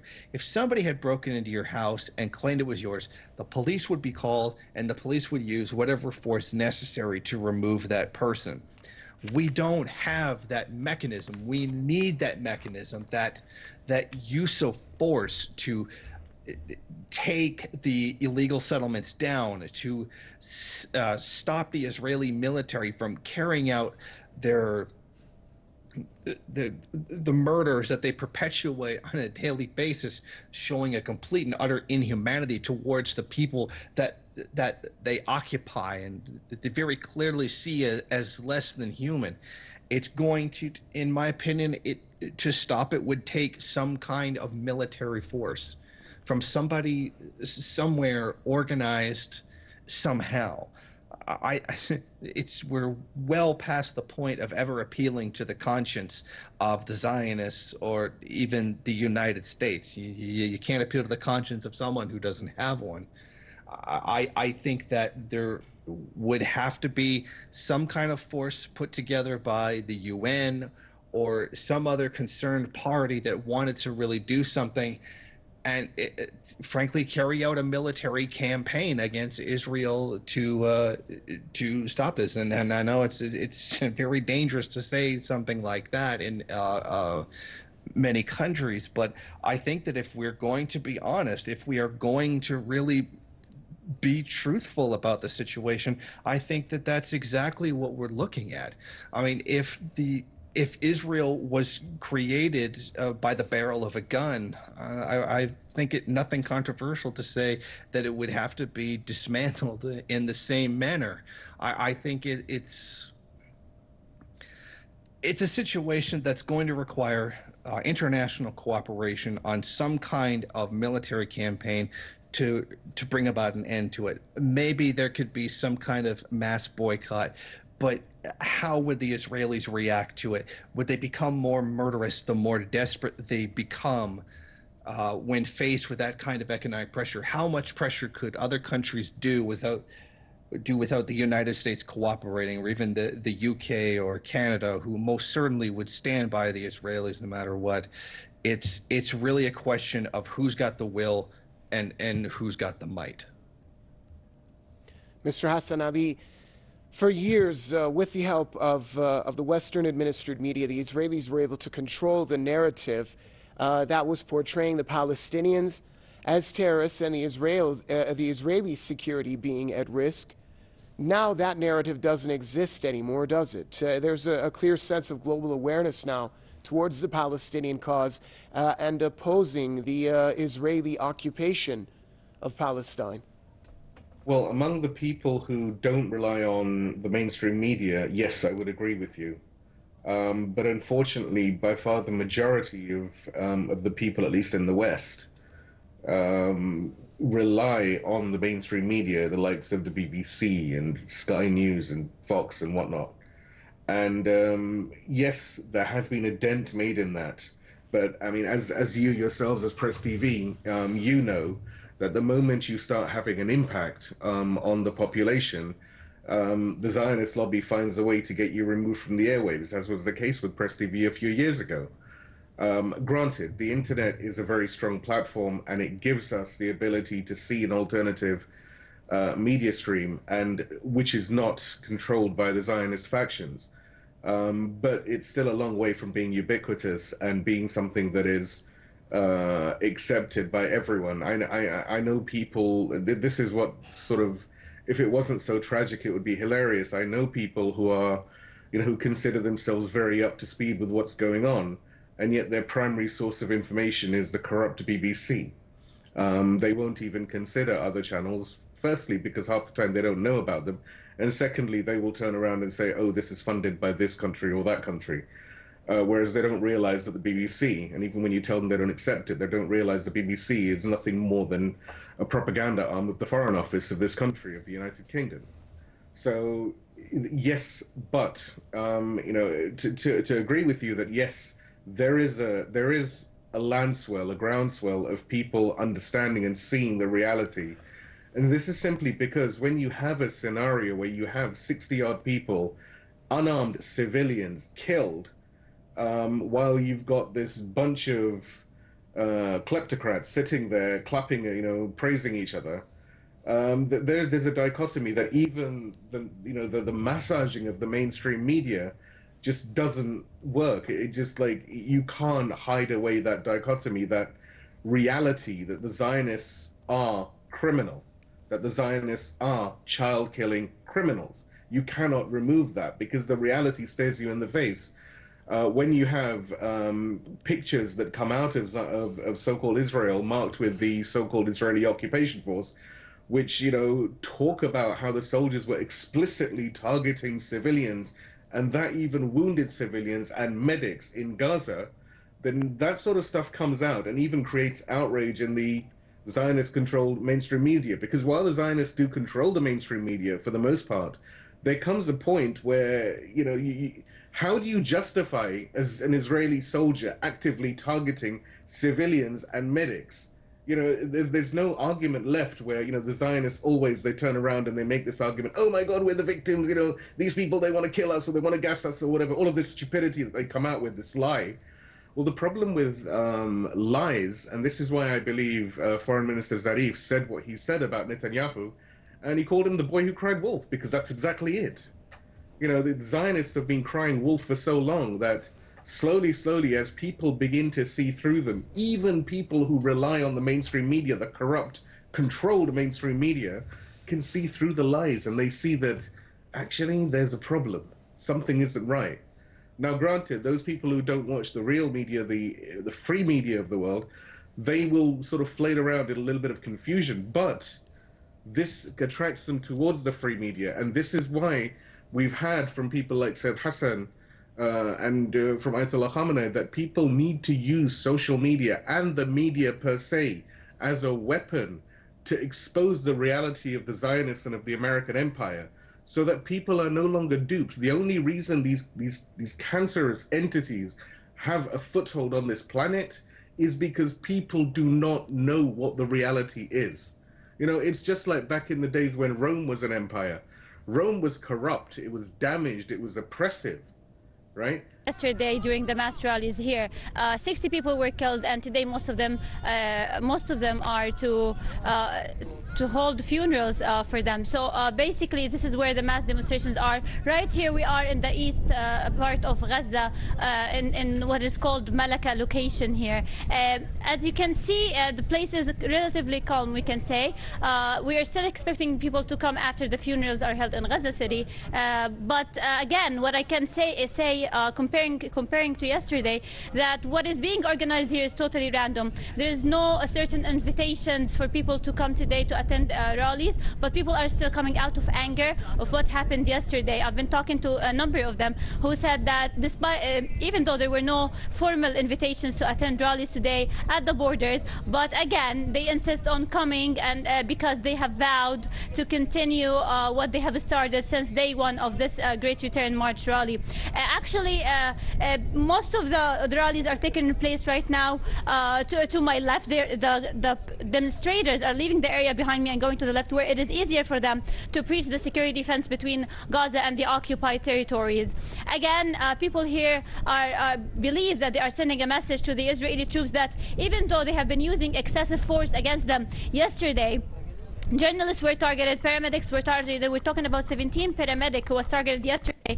And one of the journalists who was targeted yesterday actually being transferred to the West Bank, as he is injured as well. People are still coming in here, and people are still insisting on marching again and to call and demand the right of return and the lifting of the Israeli siege on Gaza. Thank you, Hala. Let's also cross over to our correspondent, Mona Kandil, who's joining us from the Beit El settlement in the occupied West Bank. Mona, how are the demonstrations gaining momentum over on your side? Well, that's right.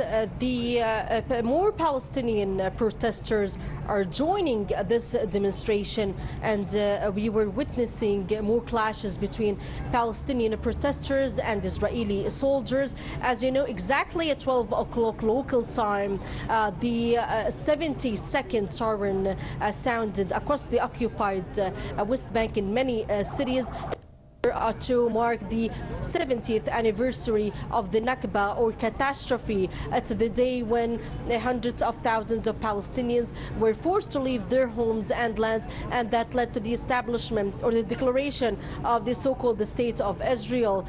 The situation here is that more Palestinian protesters joining the demonstration, throwing stones at the Israeli soldiers. Israeli soldiers, of course, were responding with firing heavy tear gas, and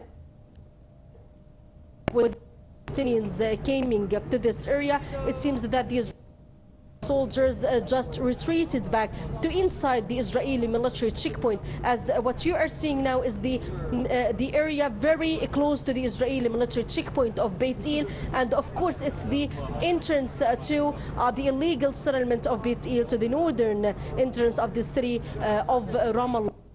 We are speaking about more protests and demonstrations taking place, clashes also between Palestinian youths and Israeli soldiers. And the city of Nablus, the Israeli forces just blocked the Hawara checkpoint, one of the main entrances up to the city of Nablus, Qalqilia, Tul Karam and Jenin, and tried to prevent the people from reaching the Hawara checkpoint. However, the Palestinian protesters proceeded, and they were clashing with Israeli soldiers. And the city, mainly Bab al-Zawiya area, heavy are still going on, taking place there between Israeli soldiers and Palestinian youths, and we are speaking about two of those protesters were seriously wounded. Since last night till the early hours of this morning, the Israeli forces arrested over 40 Palestinians. 20 of them were in Jerusalem, Al-Quds, taking part in the anti-Israel and anti-US demonstrations protesting the opening of the U.S. Embassy in Jerusalem, Al-Quds. It seems as you are watching now, one of the Palestinian protesters have been hit by Israeli army fire, and paramedics are trying to evacuate him. Israeli forces maybe today are using more force trying to disperse the protesters, but it seems that Palestinians are using such clashes are of course, and following the massacre that was carried out in Gaza Strip yesterday, they believe that the appropriate response would be, and to honor their martyrs, is to continue fighting and to continue resisting the Israeli occupation. Palestinians today are saying they have to stand united in the face of the United States, in the face of the Israeli brutality and the ongoing crackdown, because only this way they believe would bring back their rights and continue to defend their holy city of Jerusalem, Al-Quds, and insist on the right of return to their homes and lands occupied in 1948. In the areas occupied in 1948 also, this evening there will be protests and demonstrations, with tomorrow, Wednesday, being declared as a day of general strike and mourning. One of the guests that we've been speaking to throughout the day believe that given the fact that the United States can no longer serve as an honest mediator in the so-called peace process, and the fact that probably a lot of Palestinians have lost hope in their government, in the form of the PA, the Palestinian Authority, that resistance at this point is the only viable option left for the Palestinians. Is that the case? Well, that's right. Yesterday, Dr. Saeb Arikat, while taking part in the leadership's meeting headed by President Mahmoud Abbas, he revealed that the Palestinian leadership would be filing an official complaint at the International Criminal Court against Israel for the building of the settlements, of course, as well as believing that settlement construction West Bank is a war crime. The United Nations Security Council also expressed its outrage and sorrow at the killing of Palestinian civilians, unarmed civilians in the Gaza Strip. However, Palestinians believe this is not enough. They need an immediate intervention from the international community and from the Arab states, who continue to say that Jerusalem Al-Quds means a lot of them. Jerusalem Al-Quds is not a Palestinian Islamic city only. It should be, of course, of a high concern of the Arab countries as well. Palestinians maybe are still hoping that there would be an intervention to at least stop the crimes and massacres being carried out against them. Hala Al-Safadi, our correspondent, joining us from Gaza. Your thoughts on the same issue that we were speaking to with Mona Kandil, that at this point the persistence of the resistance is probably the only viable option left for the Palestinians.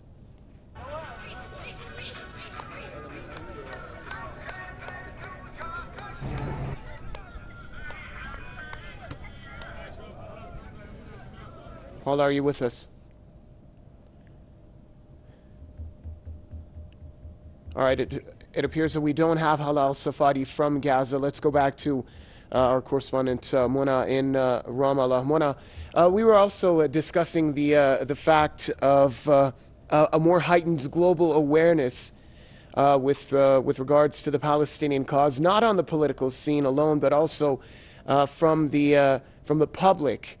From the people around the world. Let's focus more on that and how that can help the Palestinian cause.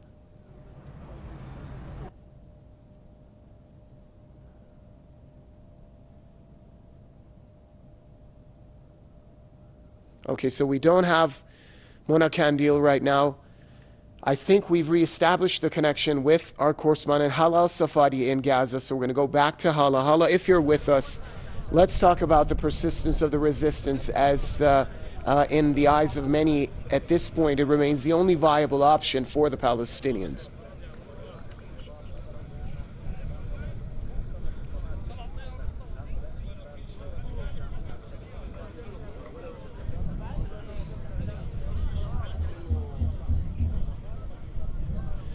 All right, unfortunately, we were experiencing some technical difficulties with the connections there. Hopefully, we'll solve the problems real soon and get to discuss the issue more with our correspondents. However, for those of you who are just joining us, today Palestinians are commemorating the Nakba Day. That's the 70th anniversary of the creation of Israel on Palestinian land. Palestinians both in the Gaza Strip and in the occupied West Bank are taking part in these major rallies protesting the creation of the Israeli regime on their ancestral homeland and renewing the call for return for Palestinians to their homeland as well. Nakba Day is commemorated every year on May the 15th, marking the day that Israel was created back in 1948. However, this Nakba Day this year has a certain sense of significance and importance to it, as it follows the day that the United States relocated its Israel embassy from Tel Aviv to Jerusalem Al-Quds, making the demonstrations even more important and even more emotional for the Palestinians. The Israeli military forces have been on high alert in preparation for the protests scheduled for today. That's the day after the Israeli forces unleashed another brutal crackdown on Palestinian protesters in Gaza, killing at least 60 people and wounding close to 3,000 others. The Monday protests in Gaza were part of the Great March of Return demonstrations that have been going on for 7 Fridays in a row. Now, they started on March the 30th and were to culminate today. That's on Nakba Day, May the 15th, with the aim of condemning Israel's occupation and demanding the right of return for the Palestinians displaced as a result of the creation of Israel on Palestinian land. Well, earlier on Tuesday, that's today, the Gaza Health Ministry stated that an 8-month-old baby identified as Layla Al-Qandur died of tear gas inhalation that she suffered on Monday. Also, another Palestinian succumbed to his wounds today, bringing the death toll from the Israeli aggression on the Gaza protesters to 60 now. Most of the fatalities, according to the Gaza Health Ministry, were caused by quote-unquote sniper fire. The shoot-to-kill policy and live fire policy method had been implemented by the Israelis in addition to the use of sniper fire, as ever since the Great March of Return demonstrations started along the so-called buffer zone between Gaza and the occupied Palestinian territories.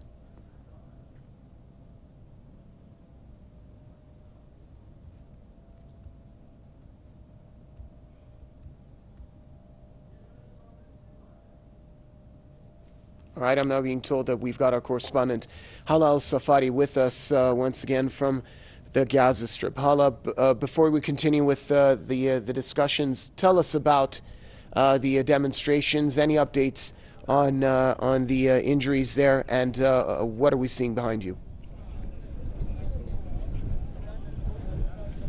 Well, the demonstrations today, as I said, are mostly taking part in the middle areas of Gaza City, or the central of Gaza City, as the funerals are being held there. After the funerals take place, people are expected to continue rallying or protesting in the so-called buffer zone between Gaza and the occupied territories. Right now, Israel has been using live ammunition against demonstrators in East Gaza, and they've been using also tear gas canisters against them as well. We can say that here we have around 200 people at least are right now at this area, and in 5 different locations, and the 4 different locations there are more demonstrators there as well.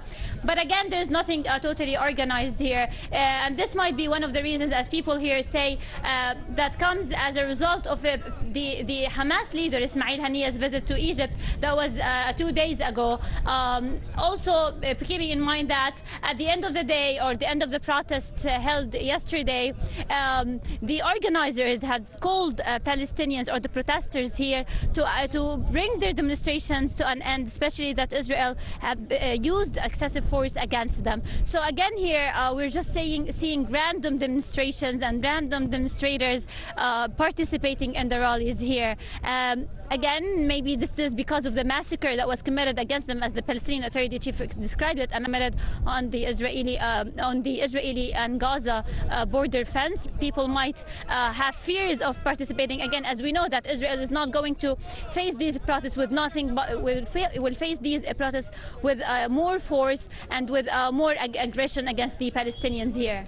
Thank you very much, Hala Prestige. Hala Safadi joining us from Gaza. Now we're going to bring in a political commentator, Mr. William Spring, who's joining us on the line from London. Mr. Spring, welcome to the program. Let's start off with the same question that we addressed to all of our analysts. What does this day, the Nakba Day, mean in history, and what does it mean to see the continued military occupation of Palestinian land by the Israeli regime 70 years on? The situation is dreadful, isn't it? I mean, what can we say at this outrage against international law and morality committed by the Israeli government and security forces? This is a proof that the Israeli state has failed. It is a bankrupt entity in every possible sense of the word. It's morally bankrupt, ethically bankrupt, and this is not the state that most of the people of Palestine or Israel ever expected. It's not a state of honesty or basic law. I mean, to have to maintain your presence in an area by periodic massacres of innocent people is a terrible situation. And I just do not know what to say except to say how shocked the whole world is at what has gone on in Gaza and on the West Bank. And one can only hope that somehow, saner counsels will prevail among the Israeli and American people who are behind this massacre, because there's no doubt whatsoever that it's the United States which is responsible for the Israeli behavior. And in particular, I condemn Jared Kushner, President Donald Trump, and Ivanka for agreeing to open the embassy. It's just disgusting, absolutely appalling. Sorry, can you hear me? Hello? Yes, sir. We're going to bring in Mr. Jason Unruhe, who's joining us from Ontario. Mr. Unruhe, with our previous guests in London, we were also discussing the issue of more public awareness with regards to the Palestinian cause. The Israelis at one point were able to control the narrative, portraying Palestinians as a terrorist and the Israelis as the victims, with their security at risk. Mr. Hassan Ali, we spoke to earlier in London, said that probably that narrative doesn't exist anymore, at least for those who follow alternative media. What are your thoughts on the issue? Well, I think for the most part, they've still got a lock on the media. I mean, we still see them reporting on these massacres and then somehow finding a way to blame the victim. So they do control the narrative to some agreement, some degree. I think that the rise of the internet and the rise of social media, which is not under the direct and absolute control that we see with the mainstream media, where someone who is not pre-approved can say something that would otherwise go unsaid, has made a lot of this information available to the entire world. And I think that as someone who witnessed a time before the internet and the internet, I would say that nowadays, if you're connected to the internet and you do not know, it is a choice not to know at this point. You must have a willful ignorance of what is going on in Palestine. You must be deliberately not looking for information. You must be closing your eyes deliberately to what is going on for whatever reason that individual people may have. Some of it may be religion. Some of it may be ambivalence. It could be anything. I mean, to see, I'm looking at the image right now of the young child that was killed, and to normally that child's face would not be made available to the public. The public would not see this. They would not hear this, and this is now something that can be brought out into the public. That even if an imperialist controlled media does not want to let us know, we can find it somewhere else. Of course, though, the voice of individuals on the internet will never be as loud as those in the mainstream media, but they are voices that are making themselves heard. They are yelling at the top of their lungs, trying to reach as many people as they can this information that's being kept from us from various forces inside the mainstream media that do not want us to hear this. If there were 50 people that were killed in any incident, accident, mass shooting, just anything, 50 people had died, this would be worldwide news. The entire world would be hearing about it right now.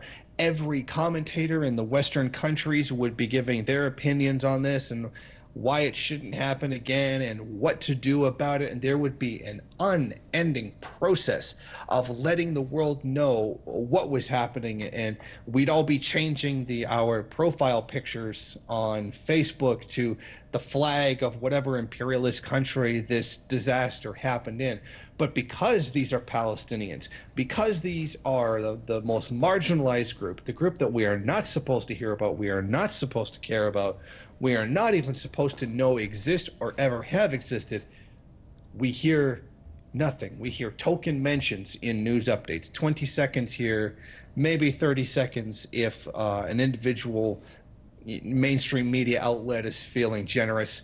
It could be any number of these things, just something not to be paid attention to. We can get the personal lives of any particular celebrity on a scale infinitely greater than the suffering that the Palestinian people are feeling.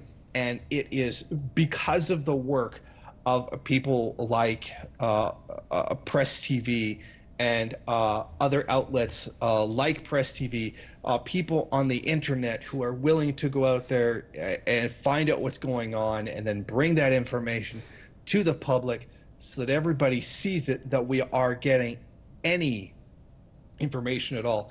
I don't think it's a coincidence that the public opinion, the global public opinion of what Israel is, what they have always done, and what they will attempt to always do, has slowly changed as there's been more of a freedom of access to information that the internet and particularly social media has brought to us.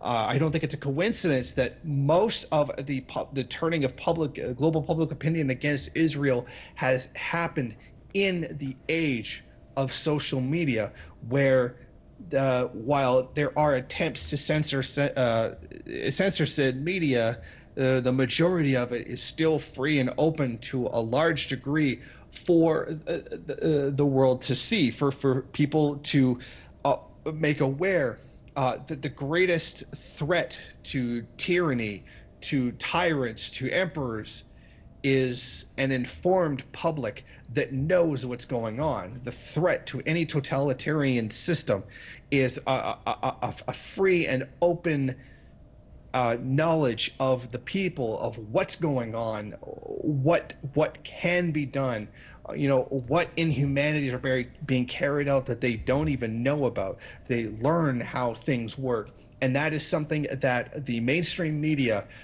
with a very real Zionist connections, have tried to keep from the entire world from seeing.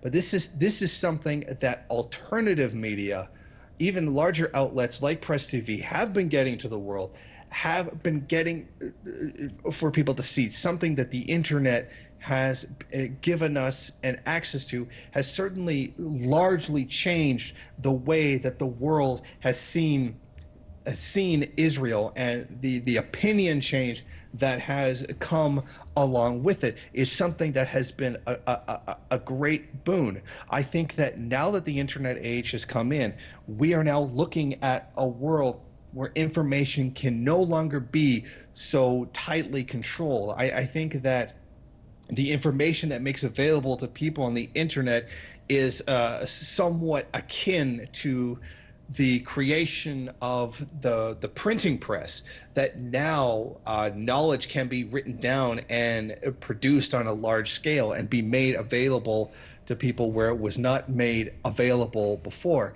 I think that the absolute monopoly that the mainstream media once had, it is now beginning to fall, or is in the process of falling right now before the very eyes of the global community and things like Press TV and the internet. Let's go back to Mr. William Spring joining us from London. Mr. Spring, what are your thoughts about the insufficient international response, most notably the lack of a unified or any form of response coming from the Arab world? Would a more unified Arab response change things for the better?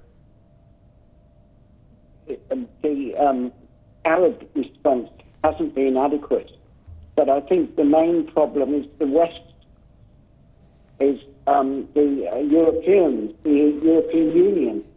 I think that I wrote to my MP last night, David Lammy, and I said to him, why do you not call on the British government to recall our ambassador from Tel Aviv?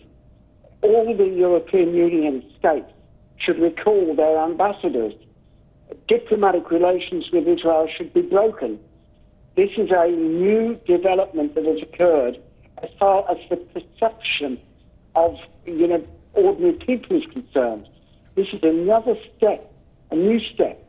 And I think the majority of people in this country are terrified and horrified about what has happened. And we demand that the British government does something. I mean, a few weeks ago, the British government was bombing Syria, claiming that there was some sort of chemical attack, which was absolutely fabricated anyway. And yet they do nothing about this massacre, which is before our eyes on the screen. And the only channel that doesn't seem to bunch and report this is Sky Television and Fox News. Apart from that, the BBC even has been reporting it, which is a miracle. For the BBC to tell the truth is something to all celebrate.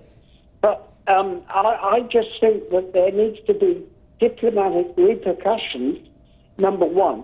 Number two, a program of BDS, boycott, disinvestment and sanctions. This is what brought down the South African regime, and I'm sure that would bring down the settler regime in Jerusalem, Al-Quds, and Tel Aviv. I think that if there was a specific program of boycott, sanctions, and disinvestment from the Zionist entity, then in fact the Israelis wouldn't be so keen on carrying on with their program of mass extermination of the Arabs, which is what they appear to be doing.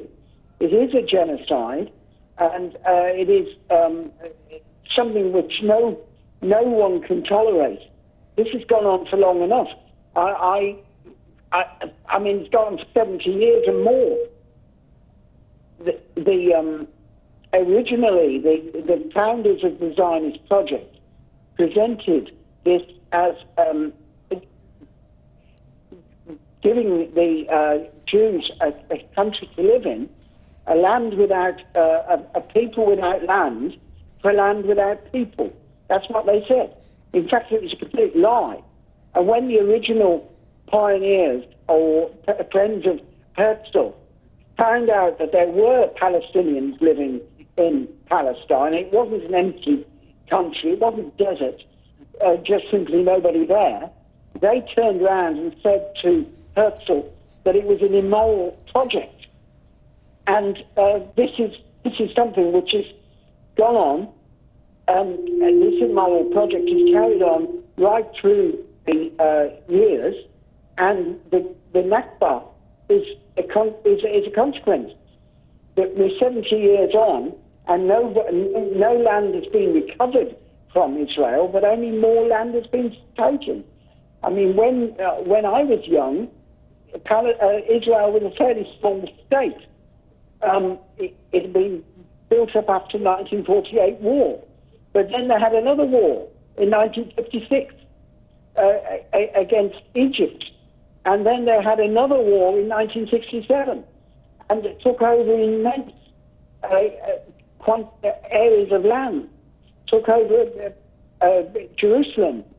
And all these are major events, which I think the public of the West is now sick and tired of the Israelis. There comes a point in the history of countries where there is a decisive break with actually perceptions that people had before. For example, in India, we lost India because we massacred a whole load of people at Amritsar. And after that, things were never quite the same again. And I don't think that things will be the same again for Israel now, after this fundamental defeat that they have suffered at the hands of unarmed Palestinians. Because, let it be no mistake whatsoever, the Israelis suffered a massive and overwhelming defeat. They've been displayed and publicized, advertised as a bloodthirsty bunch of animals, which is not very good for the Israelis. When I was young, the Israelis were respected. Their military were regarded as efficient. These people in Jerusalem, Al-Quds, or Tel Aviv, whichever town you want to mention as the capital of Israel, these people don't seem to have the slightest idea of how to deal with counterinsurgency, and certainly have no idea about wanting to make a peace program. But of course, the real people who are the criminals in this case are the people from Dallas Baptist Church, the people who went to the inauguration yesterday and prayed while these people were being killed in Gaza. Don't the American Christians have any moral sense whatsoever? Where is their comprehension of basic right and wrong? This is something we need to get back to try and understand. And Jimmy Carter did his best. And if he was still president, I think he would keep on. But of course, he's long gone. And we're left with this terrible situation of Donald Trump's presidency, which is a disaster. I actually supported Trump, believe it or not, when he first came in. I thought he would make a difference. But I'm afraid there's nothing has happened that is positive at all in their foreign policy. I mean, reneging on the Iran nuclear deal is one example.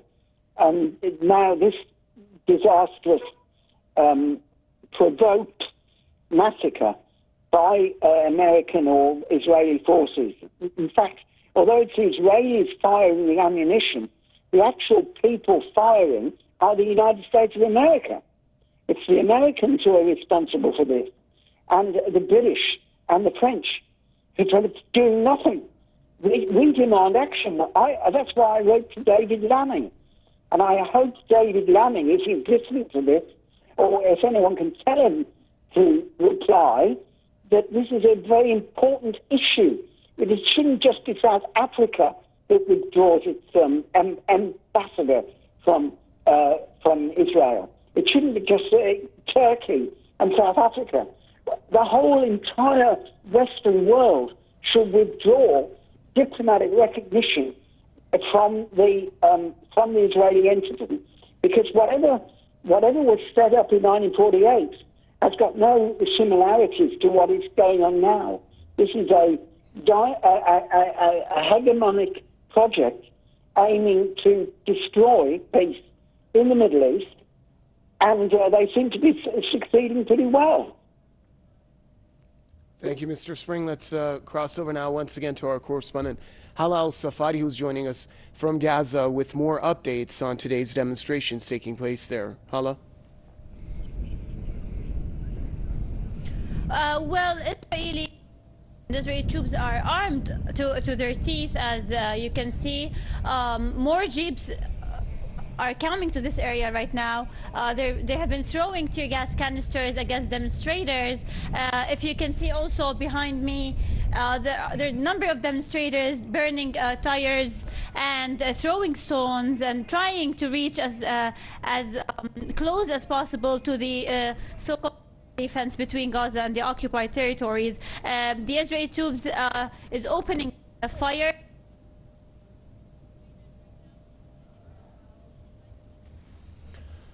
All right, it seems we've lost that connection. Hopefully we'll hear from our correspondent, Hala Al-Safadi, later on.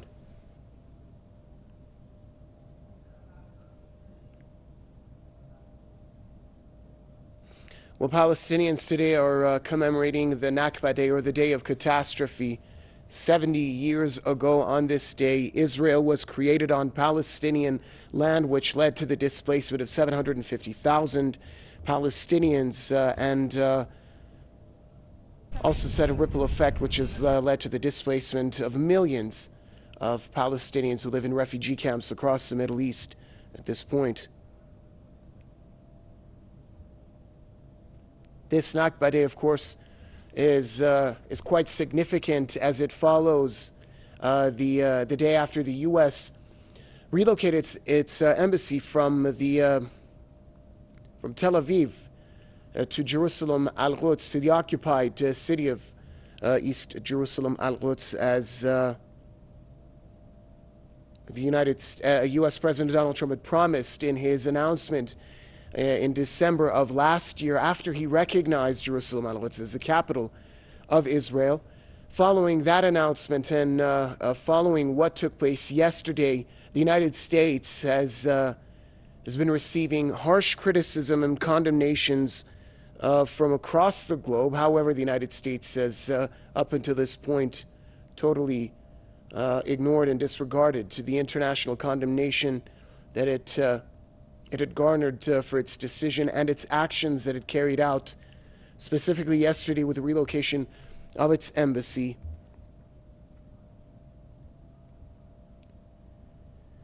William Spring is joining us from the British capital, London. Mr. Spring, many believe the relocation of the U.S. Embassy to Jerusalem Al-Quds is a green light from the U.S. to the Israelis to continue with this manner of violation of Palestinian rights on a day-to-day basis.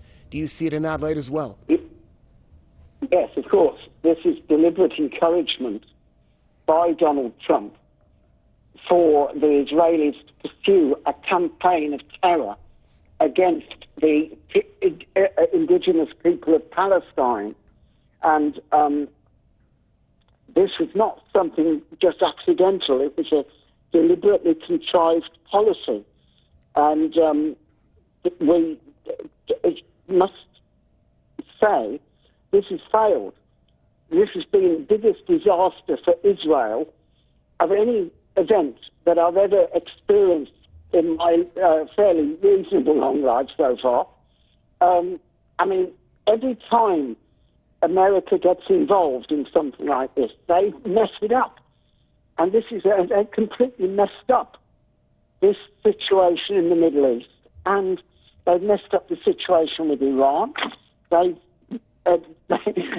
Poor Donald is feverishly clinging on to claiming he's trying to do a deal with Kim with the North Korean leader. But that's not going to pull the rabbit out of the hat for him. He has failed in his foreign policy. He has failed as a president.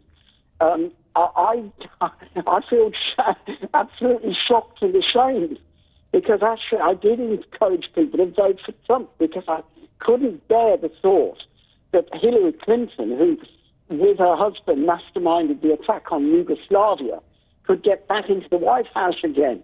And also I do support Donald Trump's position on abortion. And I think that is good that someone's put their head above the parapet. But on every single thing, everything else that Trump has done, and foreign policy, has been a catastrophic failure. And this is a failure of manifest, monumental proportions. We can only just stand back in astonishment that the Americans can behave in this way. How can the Americans be so foolish? How can they be so stupid? How can the so-called Christians in the United States of America back this crazy project whereby you have a murderous state established in the Middle East that has to periodically massacre the inhabitants of the surrounding area? And this seems to be a sort of Israeli tactic. And the point is, in the Old Testament, you get Moses and his mob going into the Holy Land and, doing wars of extermination. But there's been no suggestion that that is what Israel should be doing permanently. When Abraham went into the Holy Land, he actually bought the land by treating off the people. The idea that you can just exterminate a whole race, which is what the object of the Israeli occupation is. The purpose of the occupation is not simply to take all the assets of the country, but it's to actually exterminate, as far as I can see, the entire race of Arabs, because there can be no other explanation for the madness of the Israeli policy. It just seems to be that they are totally irrational. Israelis are irrational, deranged, psychotic. These are the people who claim to be leading the world with their democracy in the Middle East, so-called. Sure. What a democracy. Mr. Spring, stay with us. We're going to go back to our correspondent, Hala Al-Safadi, who's joining us from Gaza as Palestinians are marking the 70th commemoration of the Nakba Day, or the Day of Catastrophe. Hala, tell us about the rallies and demonstrations taking place in Gaza today.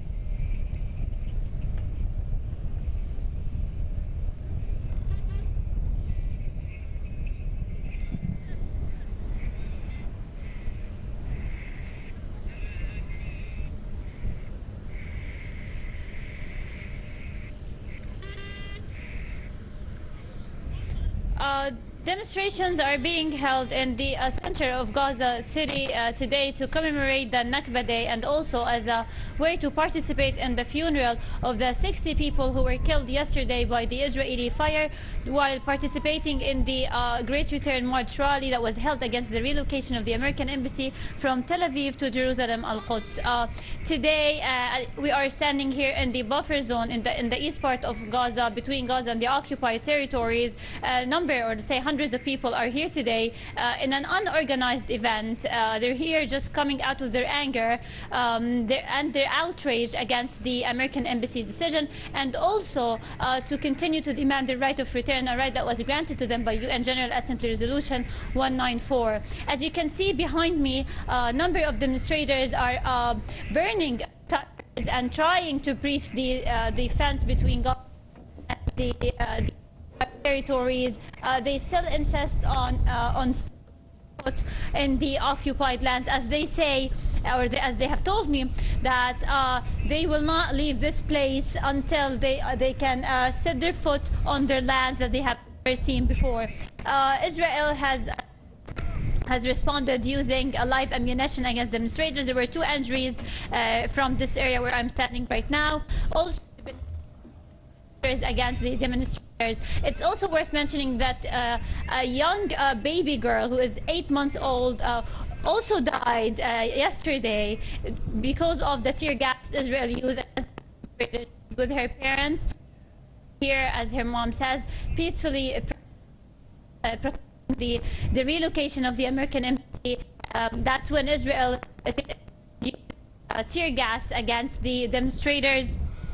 And then their baby was transferred to the hospital, and this is where she died of the tear gas she inhaled. So Israel continued to use the excessive force against the demonstrators in this area and in the other 4 locations also, but Palestinians still continue to participate in the rallies and continue to hold demonstrations on the Nakba and against the relocation of the American embassy. Thank you, Hala. Press TV's Hala Safadi joining us from Gaza. Let's now bring in Professor of Binary Economics, Mr. Rodney Shakespeare, is with us from the British capital, London. Mr. Shakespeare, what does this day mean in history, 70 years on of the Israeli military occupation of Palestine? I wonder if I could make a point which is very rarely heard. If you listen to what was being said yesterday with the declaration in Jerusalem by the Trump people, they're basically saying that Israel has a right to expand. And the justification is that Jerusalem and Israel is a right which comes from the existence of the Israel entity 2,000 years ago. So they're saying what was there 2,000 years ago justifies the expansion today of Israel into the lands of other people. Now, think about that. If that argument has any validity at all, it means that the native Amerindians, who were in the United States 300 years ago and who were largely wiped out, that their descendants today have a right to take over the whole of the United States of America. And if you go to South America, it means that the modern descendants of the Aztecs and the Incas, of the native South American peoples, have a right to take over the whole of South America. But the fact of the matter is that people since over the last few hundred years, rightly or wrongly, have acquired rights in the area. And that is true of Palestine. The people of Palestine have been there developing rights and culture and history for hundreds and hundreds of years, whereas in fact the Israeli entity is an imposition. It's essentially an extension of American colonialism. It's actually an extension of America itself. So look at the key arguments. Their argument is that they have a right given by ancient history to expand into the lands of others, but that same argument would in fact allow others to take over the United States of America today and the whole of South America. So what you're seeing is a complete perversion of reality and people's rights and of history. It's a sort of lie that you see on the great scale. Remember that Joseph Goebbels, the Hitler, the Nazi propagandist, said, if you tell a lie, make sure it's the big one. Well, you see, the Israelis say, oh, we have a right to these lands because we have a right to these lands. That is the big lie. and it has to be challenged in logic, and we should stand up and say, if your position is true, then the whole of the United States basically should be owned by people other than those who own it today. Mr. Shakespeare, what about the international response? The insufficient international response up until now has bestowed a sense of entitlement to the Israeli regime as they continue with the rights violations and this murderous policy against Palestinians on a day-to-day basis. Well, you see, you're quite right. There is an appeasement of Israel, and there is an appeasement of the United States. And ultimately, we are approaching a crossroads. We're actually at it at this moment. And if I may just jump across to another subject for a moment, the rejection of the Iranian nuclear agreement is actually the point of the crossroads in the world, in which either there is a unipolar world in which the USA and Israel have got enough levers in political power, in financial power, economic power, and military power to bully and shove everybody around, or we're seeing a multipolar world in which the world would be decided much more by cooperation and agreement between individual states. Now, the problem with the rejection of the nuclear deal is basically that the European countries, in particular the United Kingdom, where I am at this moment, haven't got the moral power to actually stand up to America. They're talking about it, but when the chips are down, they probably won't have the guts. And that is the problem. There's this appeasement of America and appeasement of Israel. But look at who hates who and who likes who. You're down now to the USA, Israel, Saudi Arabia, and UAE. There is the axis of evil in the world.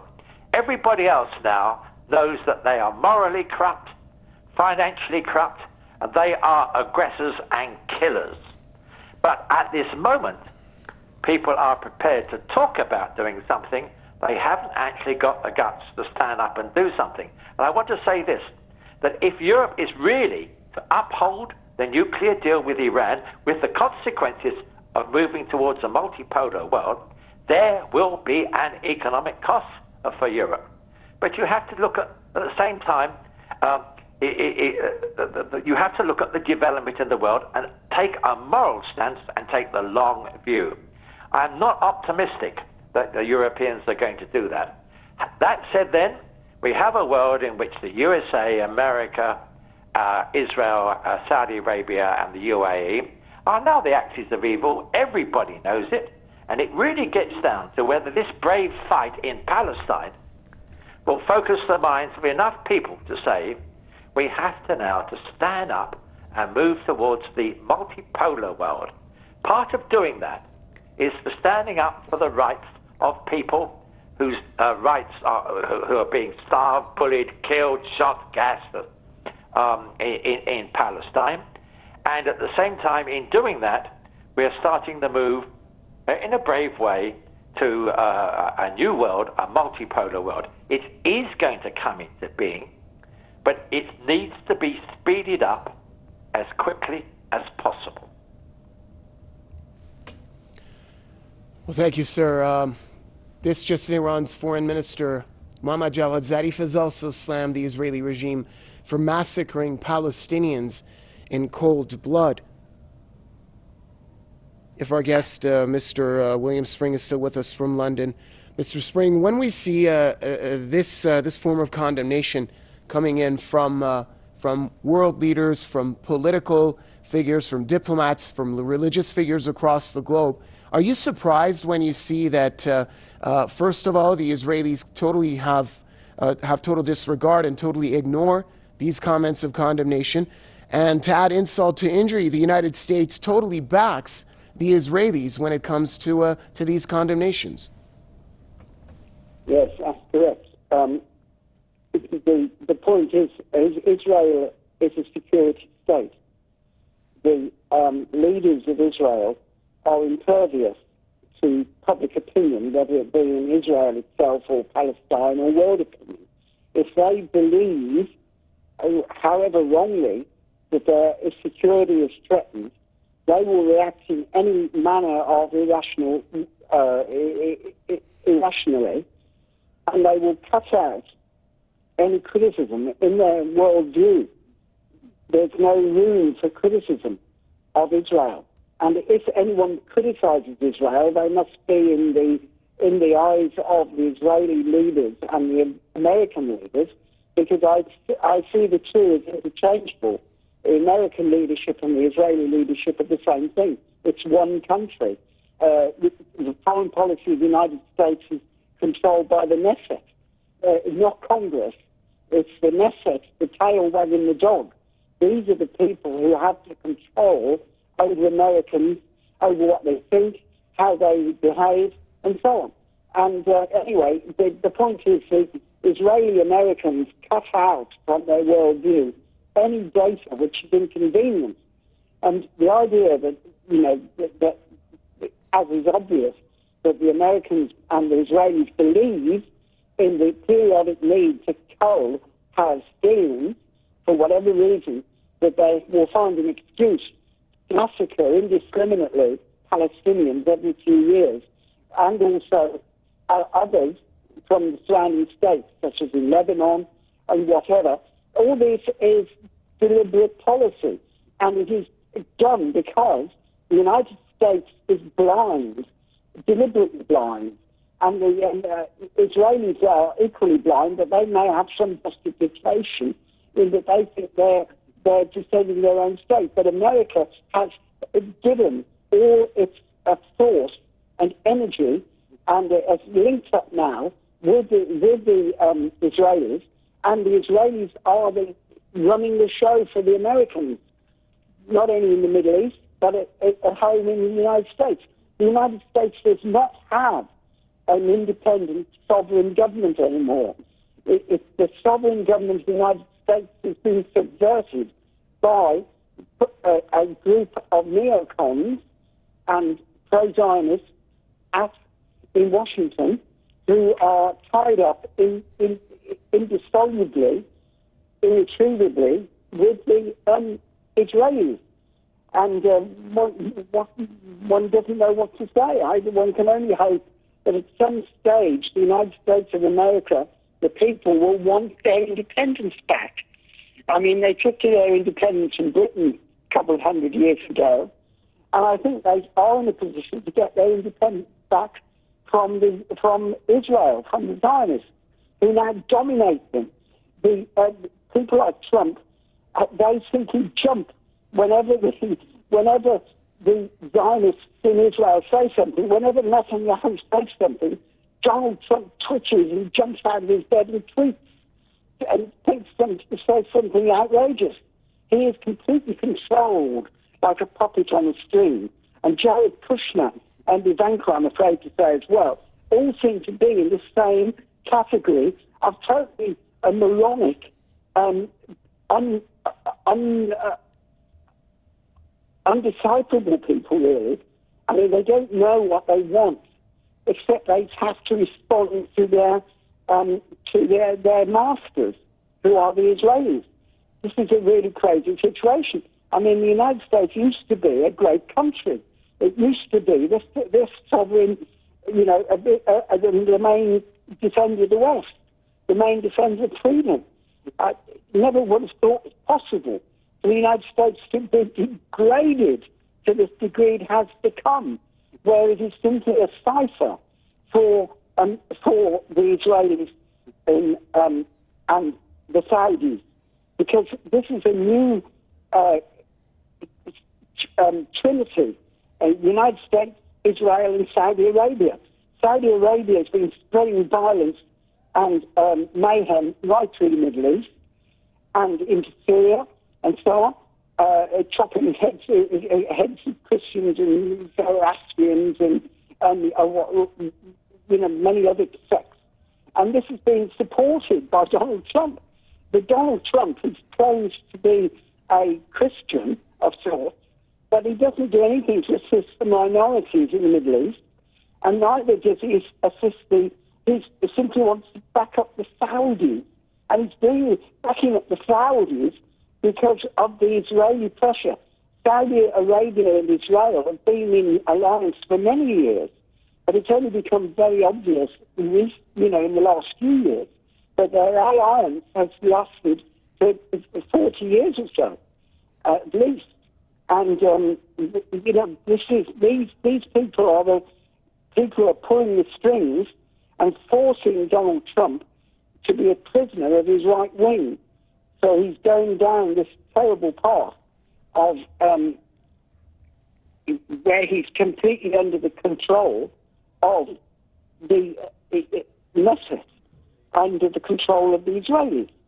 And this is terrible. I mean, it's a shameful thing. It's a shameful thing to Americans. I believed at one stage that the Americans were a fairly rational group of people. But clearly they're not. I mean, look at what happened over Vietnam 50 years ago or 40 years ago, whenever. I mean, the complete nonsense that LBJ done to the American public. And they ended up with well over 500,000 men in Vietnam fighting and losing a war, and they were defeated. And the Americans have never got over that defeat. I don't think so. I think it affected their whole psychological state. Collective neurosis has set in.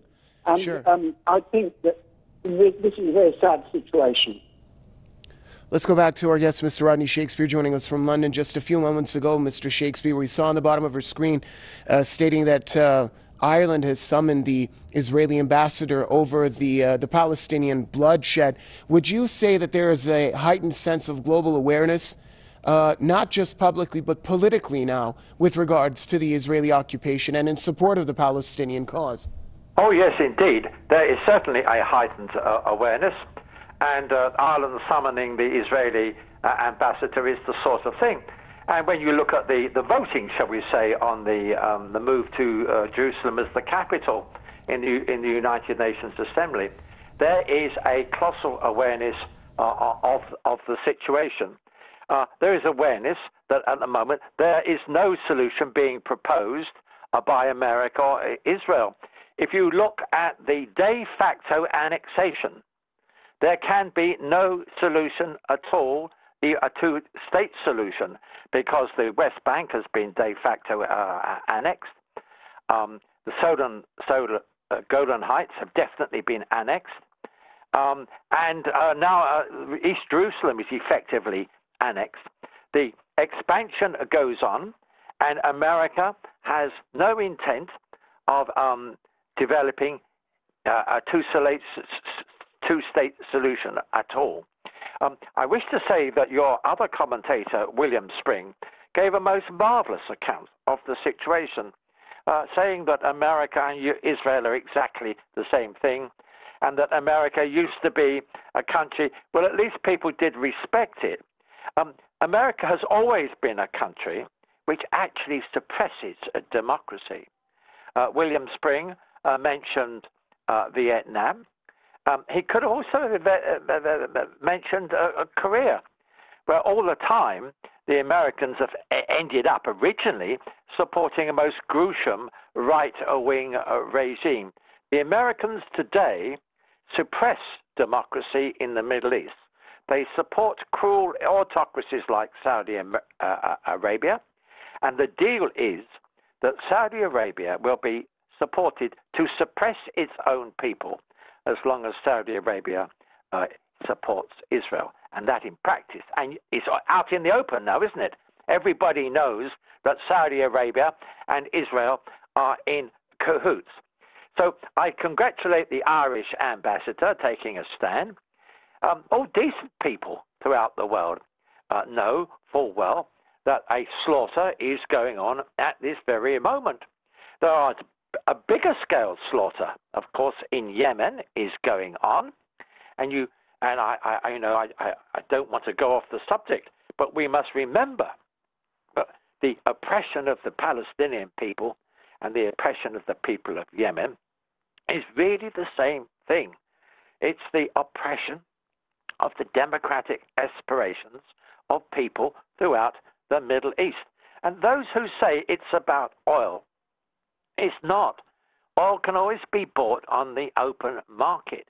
It is about the oppression of the democratic aspirations of people throughout the Middle East.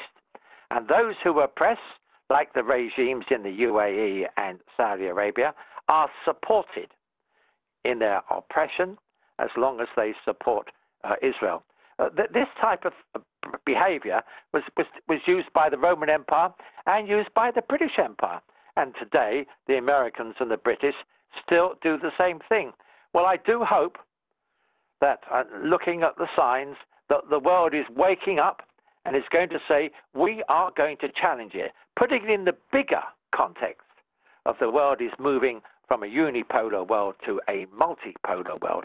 And we have to stand up and say it is monstrous that is it 100 people are shot now or have been killed, and hundreds have been blinded or maimed for the rest of their lives, which is going on in Gaza at this very moment. And that, more than anything else, tells you about the lies and the hypocrisy of Donald Trump in particular, who is a demented, moronic bully with a bomb in his hand, who is quite capable of putting the world into a world war. And we have to stand up against him now and be seen. Our opportunity is on the Iran nuclear thing, and another opportunity is for everybody to stand up in support of the extraordinary brave people of Gaza, who are in a terrible physical condition. They're in an open-air concentration camp, which means that they are being poisoned, starved, beaten up, they're living in amongst sewage and all sorts of things. We'll take our hats off to them, their continued bravery in the cause of what is ultimately democracy in the Middle East. Kandil is joining. Let's go over to our correspondent, Mona Kandil, is joining us now from the occupied West Bank, I believe close to the Beit El settlement, to tell us more about the demonstrations and rallies that are taking place in the occupied West Bank on the day of catastrophe, the commemoration of the Nakba Day. Mona?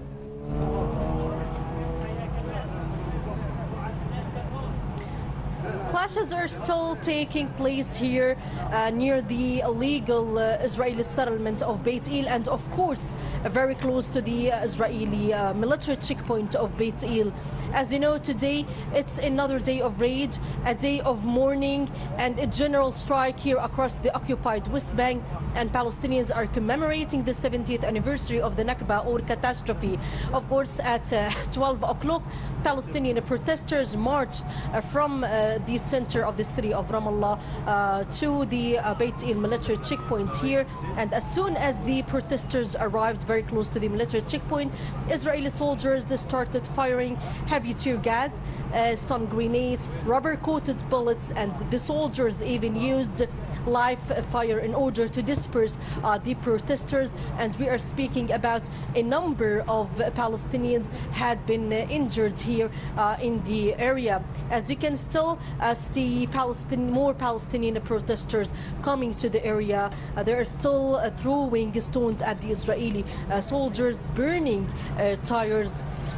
And at the same time, the soldiers from a time to another leave their military base, the checkpoint behind us, and come to the main street here, the entrance to the city of Al-Biri, and try to continue attacking the Palestinian protesters. It seems that the Palestinian protesters, as usual, are sending their message that they are not afraid of the Israeli brutality, of this ongoing crackdown, and the strict measures being taking place across the occupied West Bank. They continue to come to the military checkpoints and clashing with the soldiers. We are speaking about other protests taking place in the Nablus city at the checkpoint of Hawara, despite being sealed off by the Israeli soldiers. However, protesters succeeded to come very close to it.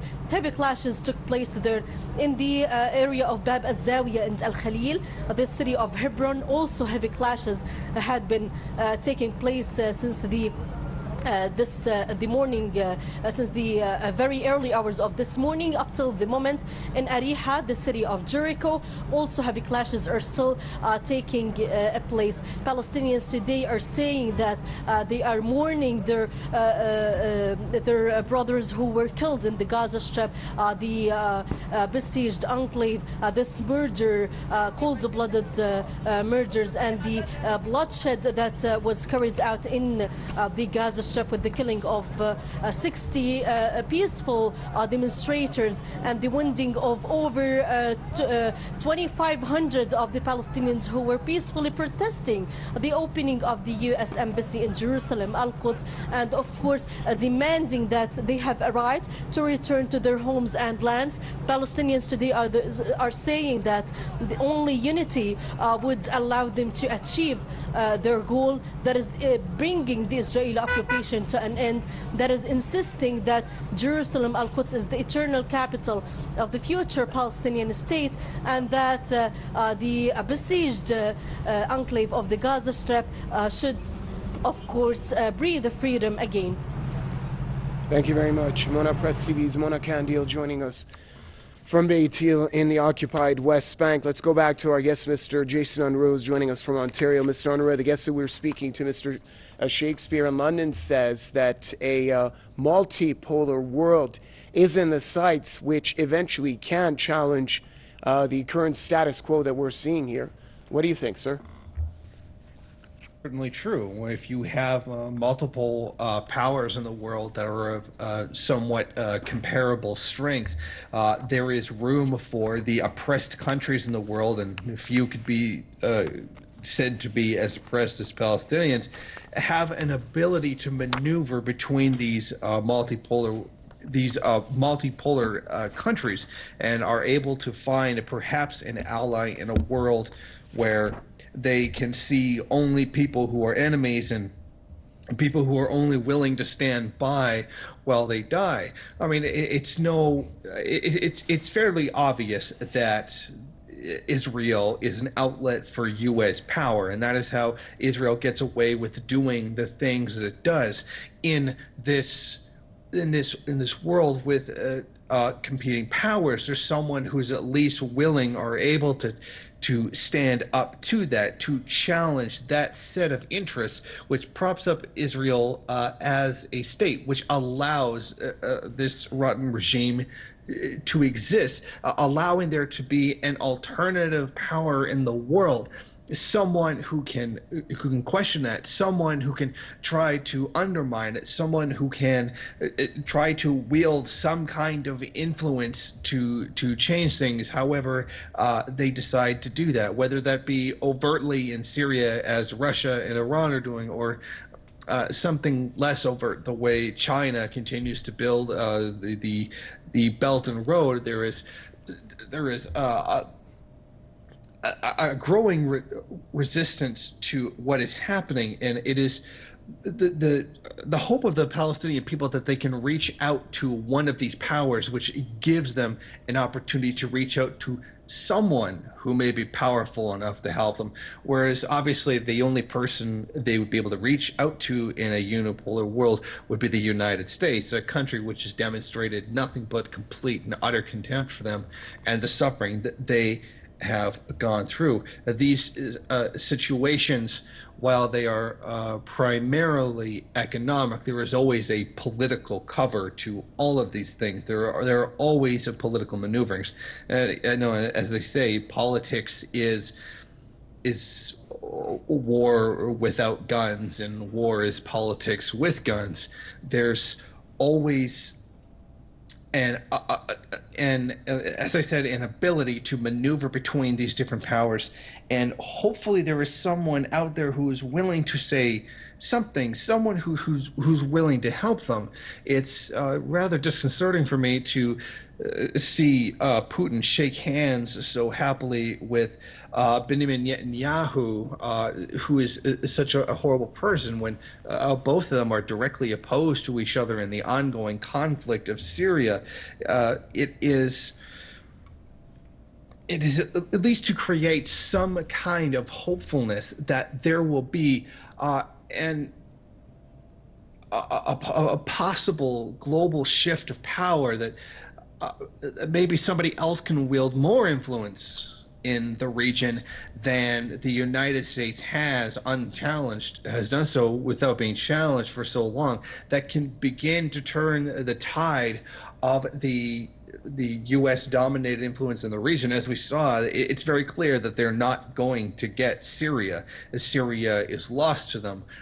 They had a chance to get it, but their proxy groups inside the country were not able to get the job done. And then there was the inclusion of Russia and Iran, and they have lost the ability to take that country. And that this is an extension of influence of both Iran and Russia in a region that, frankly, desperately needs it. There desperately needs to be an alternative to a complete U.S. dominance in the region. And having this multipolar world certainly leaves options open, and for at least some powers to be able to challenge the dominant one that is certainly controlling the narrative. Right, let's cross over again to Mr. Rodney Shakespeare in London. Mr. Shakespeare, given all the international condemnation and the heat